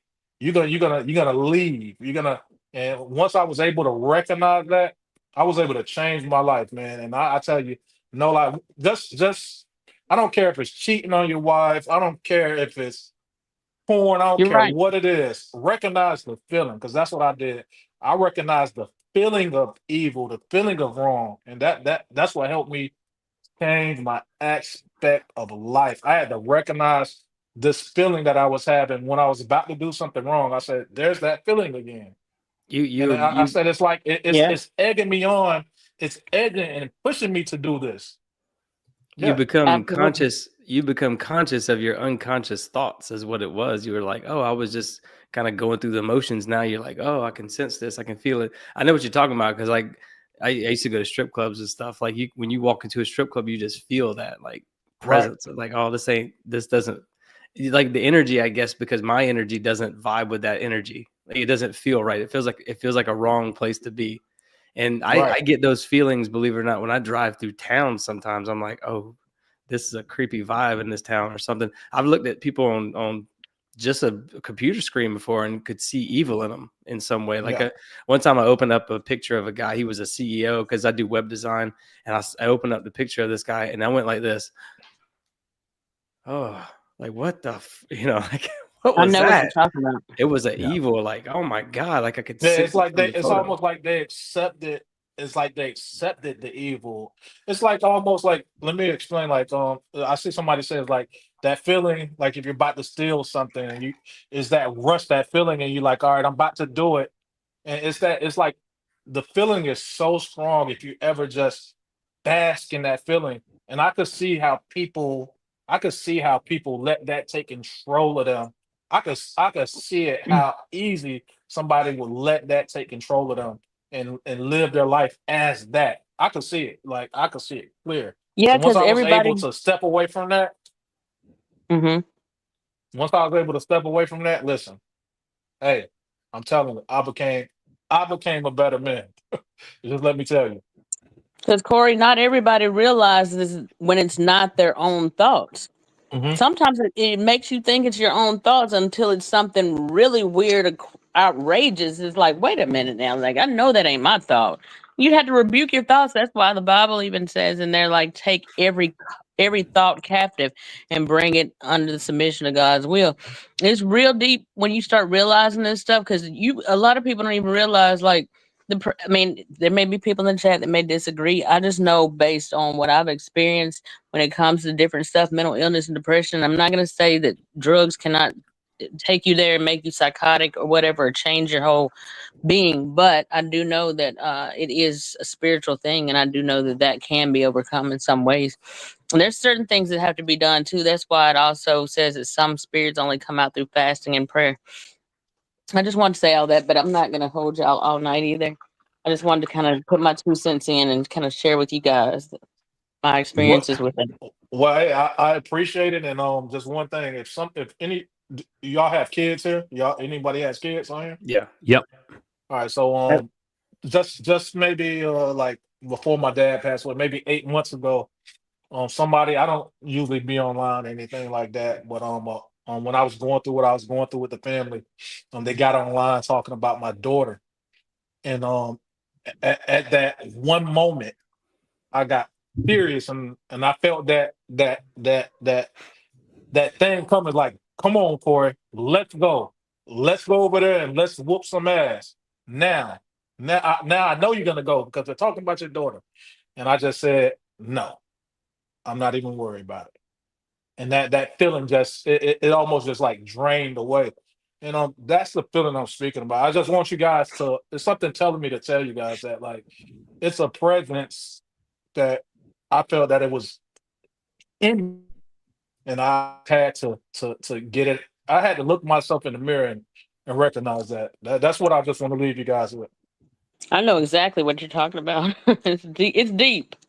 Yeah. And I know you probably at times it's been things that you kind of wanted to share with family or friends, but and you did actually open up and talk to them. But you know how people get that blank stare and you can't really tell, like, if they're thinking you crazy or not, and then you feel stupid for having said anything in the first place. Like, oh my God, because you know Yeah. they're going to Right. talk about you behind your back. Right. But I So wanted to so say too, this. what a lot of people don't realize when it comes to Black people, like the African American community, a lot of the times this stuff is taboo. Your grandma and them told you Oh, anything of like course. outside of God, it's demonic. Don't talk about it. So Right. we don't talk about this stuff too often. Yeah. So does this feeling, does it leave you and have a life of its own? You Yeah. said, does it leave? Does that spirit leave you, like, once you get rid of it? Yes. Does it have Yeah, its Yes. tell life of its own? So my belief on this is that if it has enough energy or enough, like you fed it enough, it becomes an entity. That's what poltergeists are. That is Right. what a poltergeist is. And I'm not saying sometimes poltergeists are created through heightened emotions, like especially women when they're going through puberty, it really they have these huge mood swings. A lot of women or young girls, I guess we would say, create poltergeists, and then it eventually becomes its own entity. It will break off. So when you're talking about this scenario itself, yes, if we have fed it enough, it will become its own entity. It's like, okay, I fed off. And I had an interview recently about someone talking about Earth being a prison planet, and it was a difficult interview to go through, but she brought up some valid points where, like, these beings feed off our loosh, as they call it, and it's the negative emotions, and that's what they're doing. So once they get full enough, I think they can actually kind of like become this entity that we've might have possibly spawned, and then they can go off and be a corporeal being, but they will also still try to feed off. They'll come back and try to feed off of you again. We always have to be aware. Could this be, could this feeling, could this spirit or whatever it being, could this be the thing that's causing the sleep paralysis? When I go to sleep, it tries to torture me. We're fighting back, or could that be a perspective on it? It could be. I'd like to hear B's thoughts on this, but I think it could be. But it also could be something else. Like when your light shines as bright as it does, you are going to attract. Like there will always be a balance. Mhm. Okay, so the brighter your light shines, possibly the darker the darkness you can attract. Of course, we always have the ability to rebuke it, but it's going to attract those shadows. You're going to.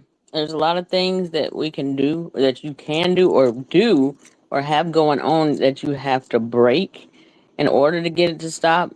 But I also have some stuff to send you that has really majorly helped me a lot to get majority of this stuff to stop. Um, I do still have it. You will notice times though when it's trying to come back, but as soon as you realize it, okay, sleep paralysis is getting ready to start, you can shut it down. Now, Yeah. there's things that I do need to go over with you, and I'll share that offline. But yeah, it can go. You just have to be in control of your emotions as well. I noticed that at times when I'm severely, severely angry, depressed, sad, any negative emotions and stuff like that, they have a lot to do with that stuff too.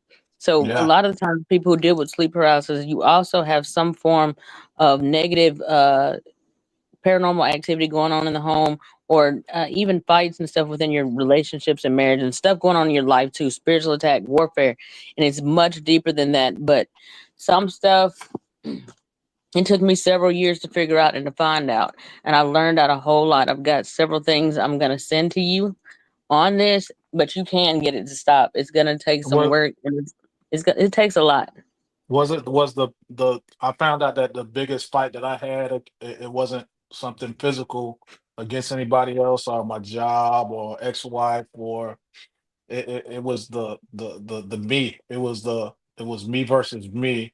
Yeah. And once I was able to conquer myself, and look myself in the eyes, script down in the mirror and look in my eyes and say, you know what, I'm dealing with you, because I found out that my worst enemy was me. And Do I you? Wow. didn't like what was going on, and it was a struggle for me to make the right decision. I'm like, why? Like, what is this presence? I got to get rid of it. And Do that's you have a what. history of witchcraft or anything like that in the family, secret Nah, society type uh-uh, stuff, no, about the no. ancestors, anything like I that mean, you know of? the family that I was raised around, they've done some stuff like that. Of course, they were right. They're from the South, so they dib and dabbled into certain things that I was not aware of until I've got older. You know, Yes. and they So used to there's go to the voodoo priest and do all type of stuff, but I Mm, never went with them. I just stayed away from that stuff. And when I got older, I heard more stories of it, and knew who the people were, what they were doing. And I got like far away from that as I can. And that's when I knew, before I tried to correct what was going on in my family, I had to correct myself first. and that's not judgmental because I've got some of that in my family, which I had no idea about certain things. But Yeah. when you find out certain stuff, you can break that, and I will.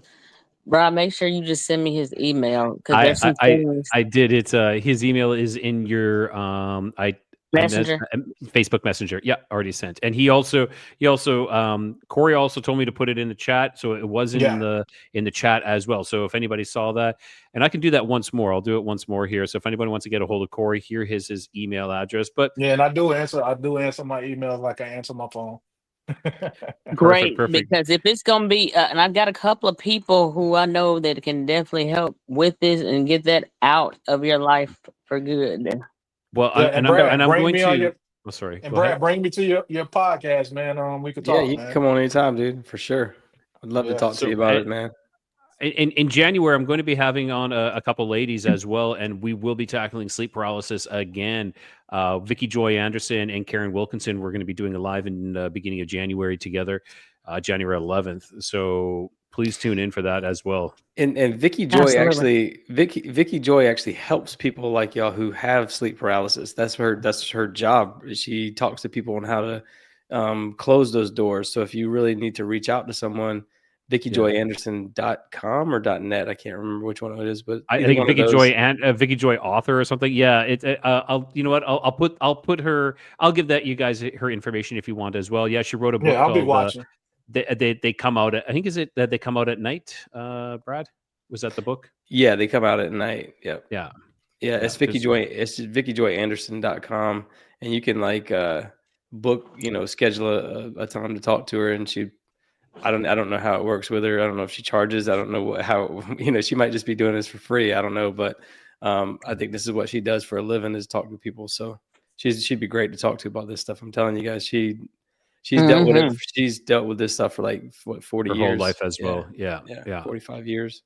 So Well, you Yeah. know what? I want to say, Bettina and Corey and Brad, everyone, thanks for you guys coming out. This again, show didn't it wasn't was exactly what was planned, but fantastic. I It love just it. worked out. I just so Yeah. happened to be scrolling through YouTube, watching the drone videos and everything else, and like, oh wow, Rod's live right now. And just popped on, and y'all were talking about two things: sleep paralysis stuff. I was on that all day long. So I'm supposed to Yeah. get off here now. I'm supposed to go and get into prayer because I know that I'm gonna probably come under attack tonight. It happens every single time that I don't think those expose. thoughts. I don't want to think it. Y'all pray over me too, because I'm telling you, y'all, Definitely will. it is a war. It is a real war, and it is. Matter of fact, it's to the point that when it happens and when it shows up, my dog growls and barks. She's aware of the presence too. Whenever I am, one night I'm sitting here in the bed before I had sleep paralysis that night. I put my purse on my little nightstand, and it has these big leather straps on each side, and they were both laying flat against the side of the purse. Then all of a sudden one flap is like if you take your hand and swipe it up real fast, and it pops and makes that noise against the side of the purse. I saw it when it happened. My dog looked over there, she starts growling. I'm just telling y'all, like, I'm gonna pray. I'm not gonna worry about it, because you don't supposed to give in to the spirit of fear either. Don't give in Well, to the spirit of fear. I agree, and when you're saying your dog does that, when we had our episode, our live together, Bettina, your dog was barking as well, and you're like, Hmm. "See, look at she's doing this," and yeah, she was quiet the whole episode until things started to happen. You started, that rod started swaying, and then that's Yep. when she started, acting out a bit. Growling and barking, and she Yeah, was doing it a few minutes ago, and so, like, I can already Mhm. feel something right now starting to enter.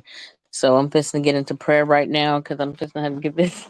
I don't like to talk about it, but y'all have a great night. Are you fixing to Yeah. end the show? If not, I'm gonna get in the chat, but I'll be yeah. around listening to the rest of your shows. Yeah, But I think we're coming to an end here right away. So, but Bettina, thank you again so much. I really, really all right, appreciate it. thank you. It was great talking to you guys. Y'all have a Good good talking night. to you, B. Good night. Yeah, God bless you. All right, you dogs too.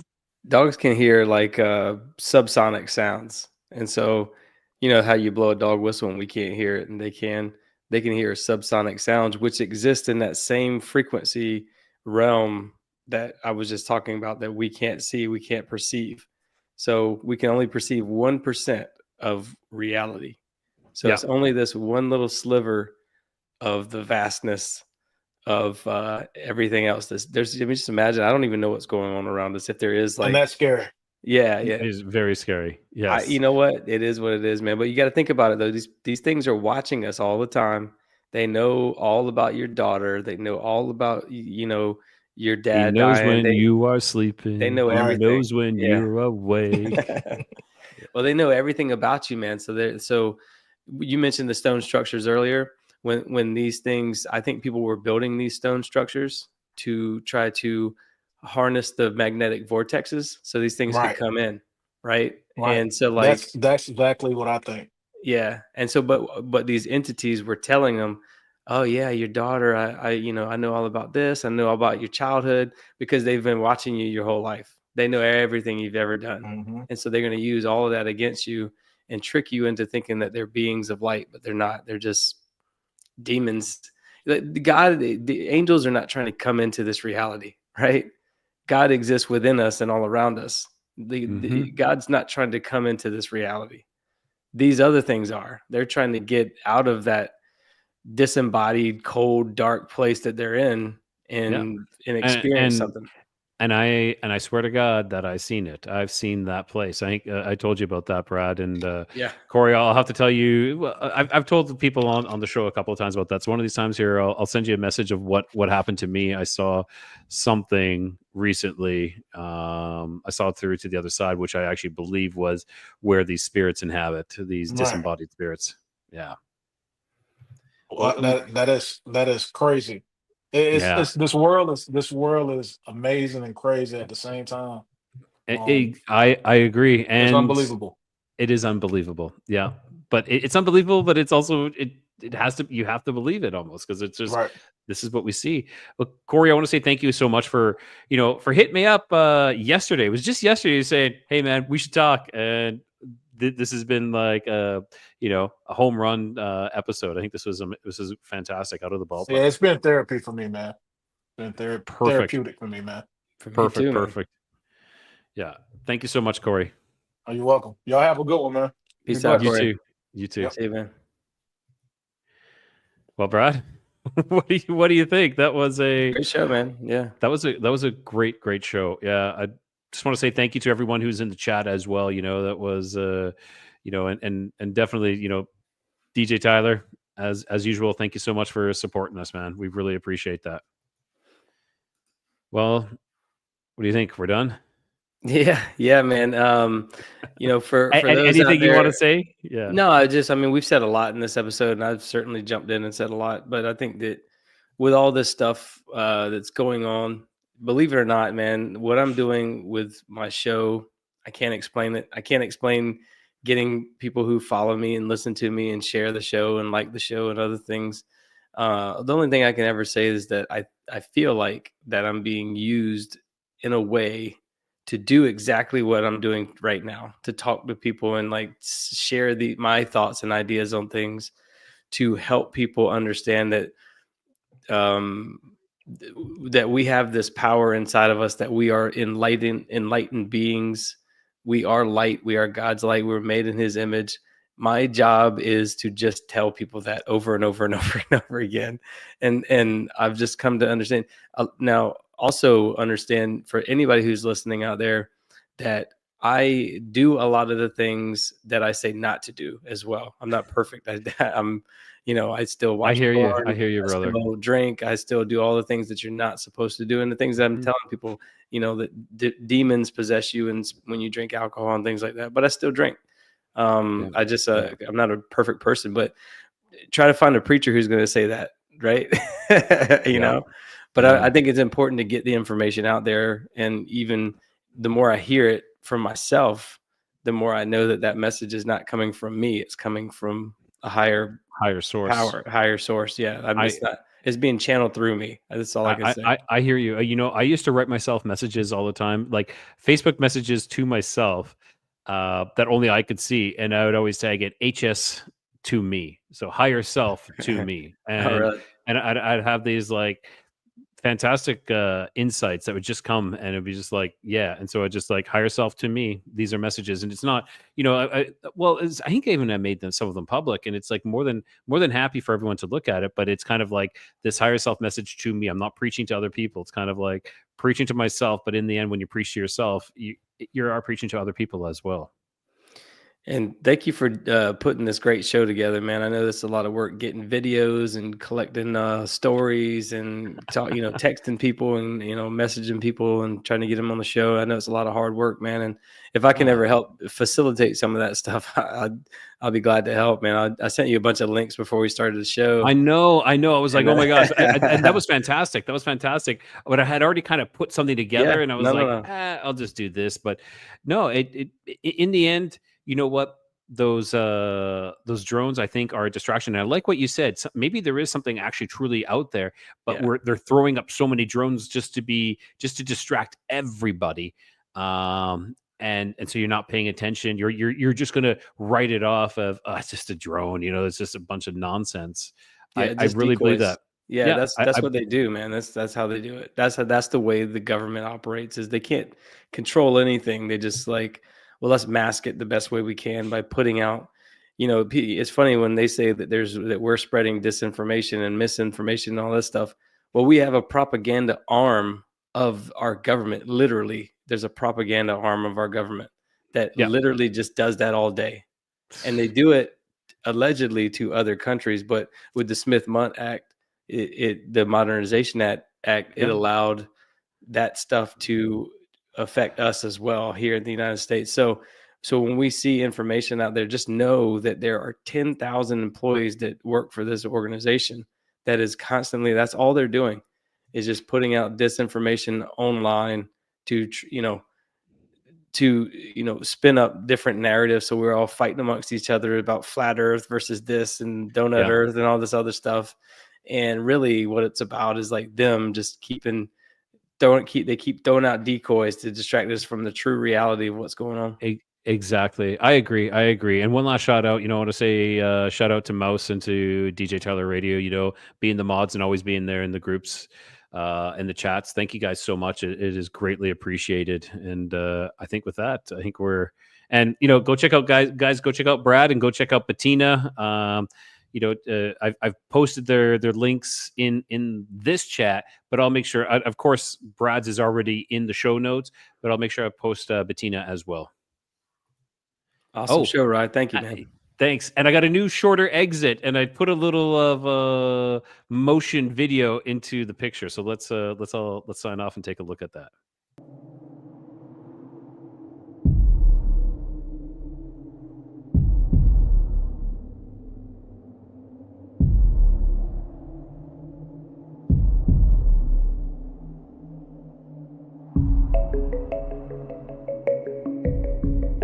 look forward to our next adventure together as we navigate the mysteries that lie ahead. Until our paths cross again, keep your curiosity wandering, keep the light lit, and always find your way home.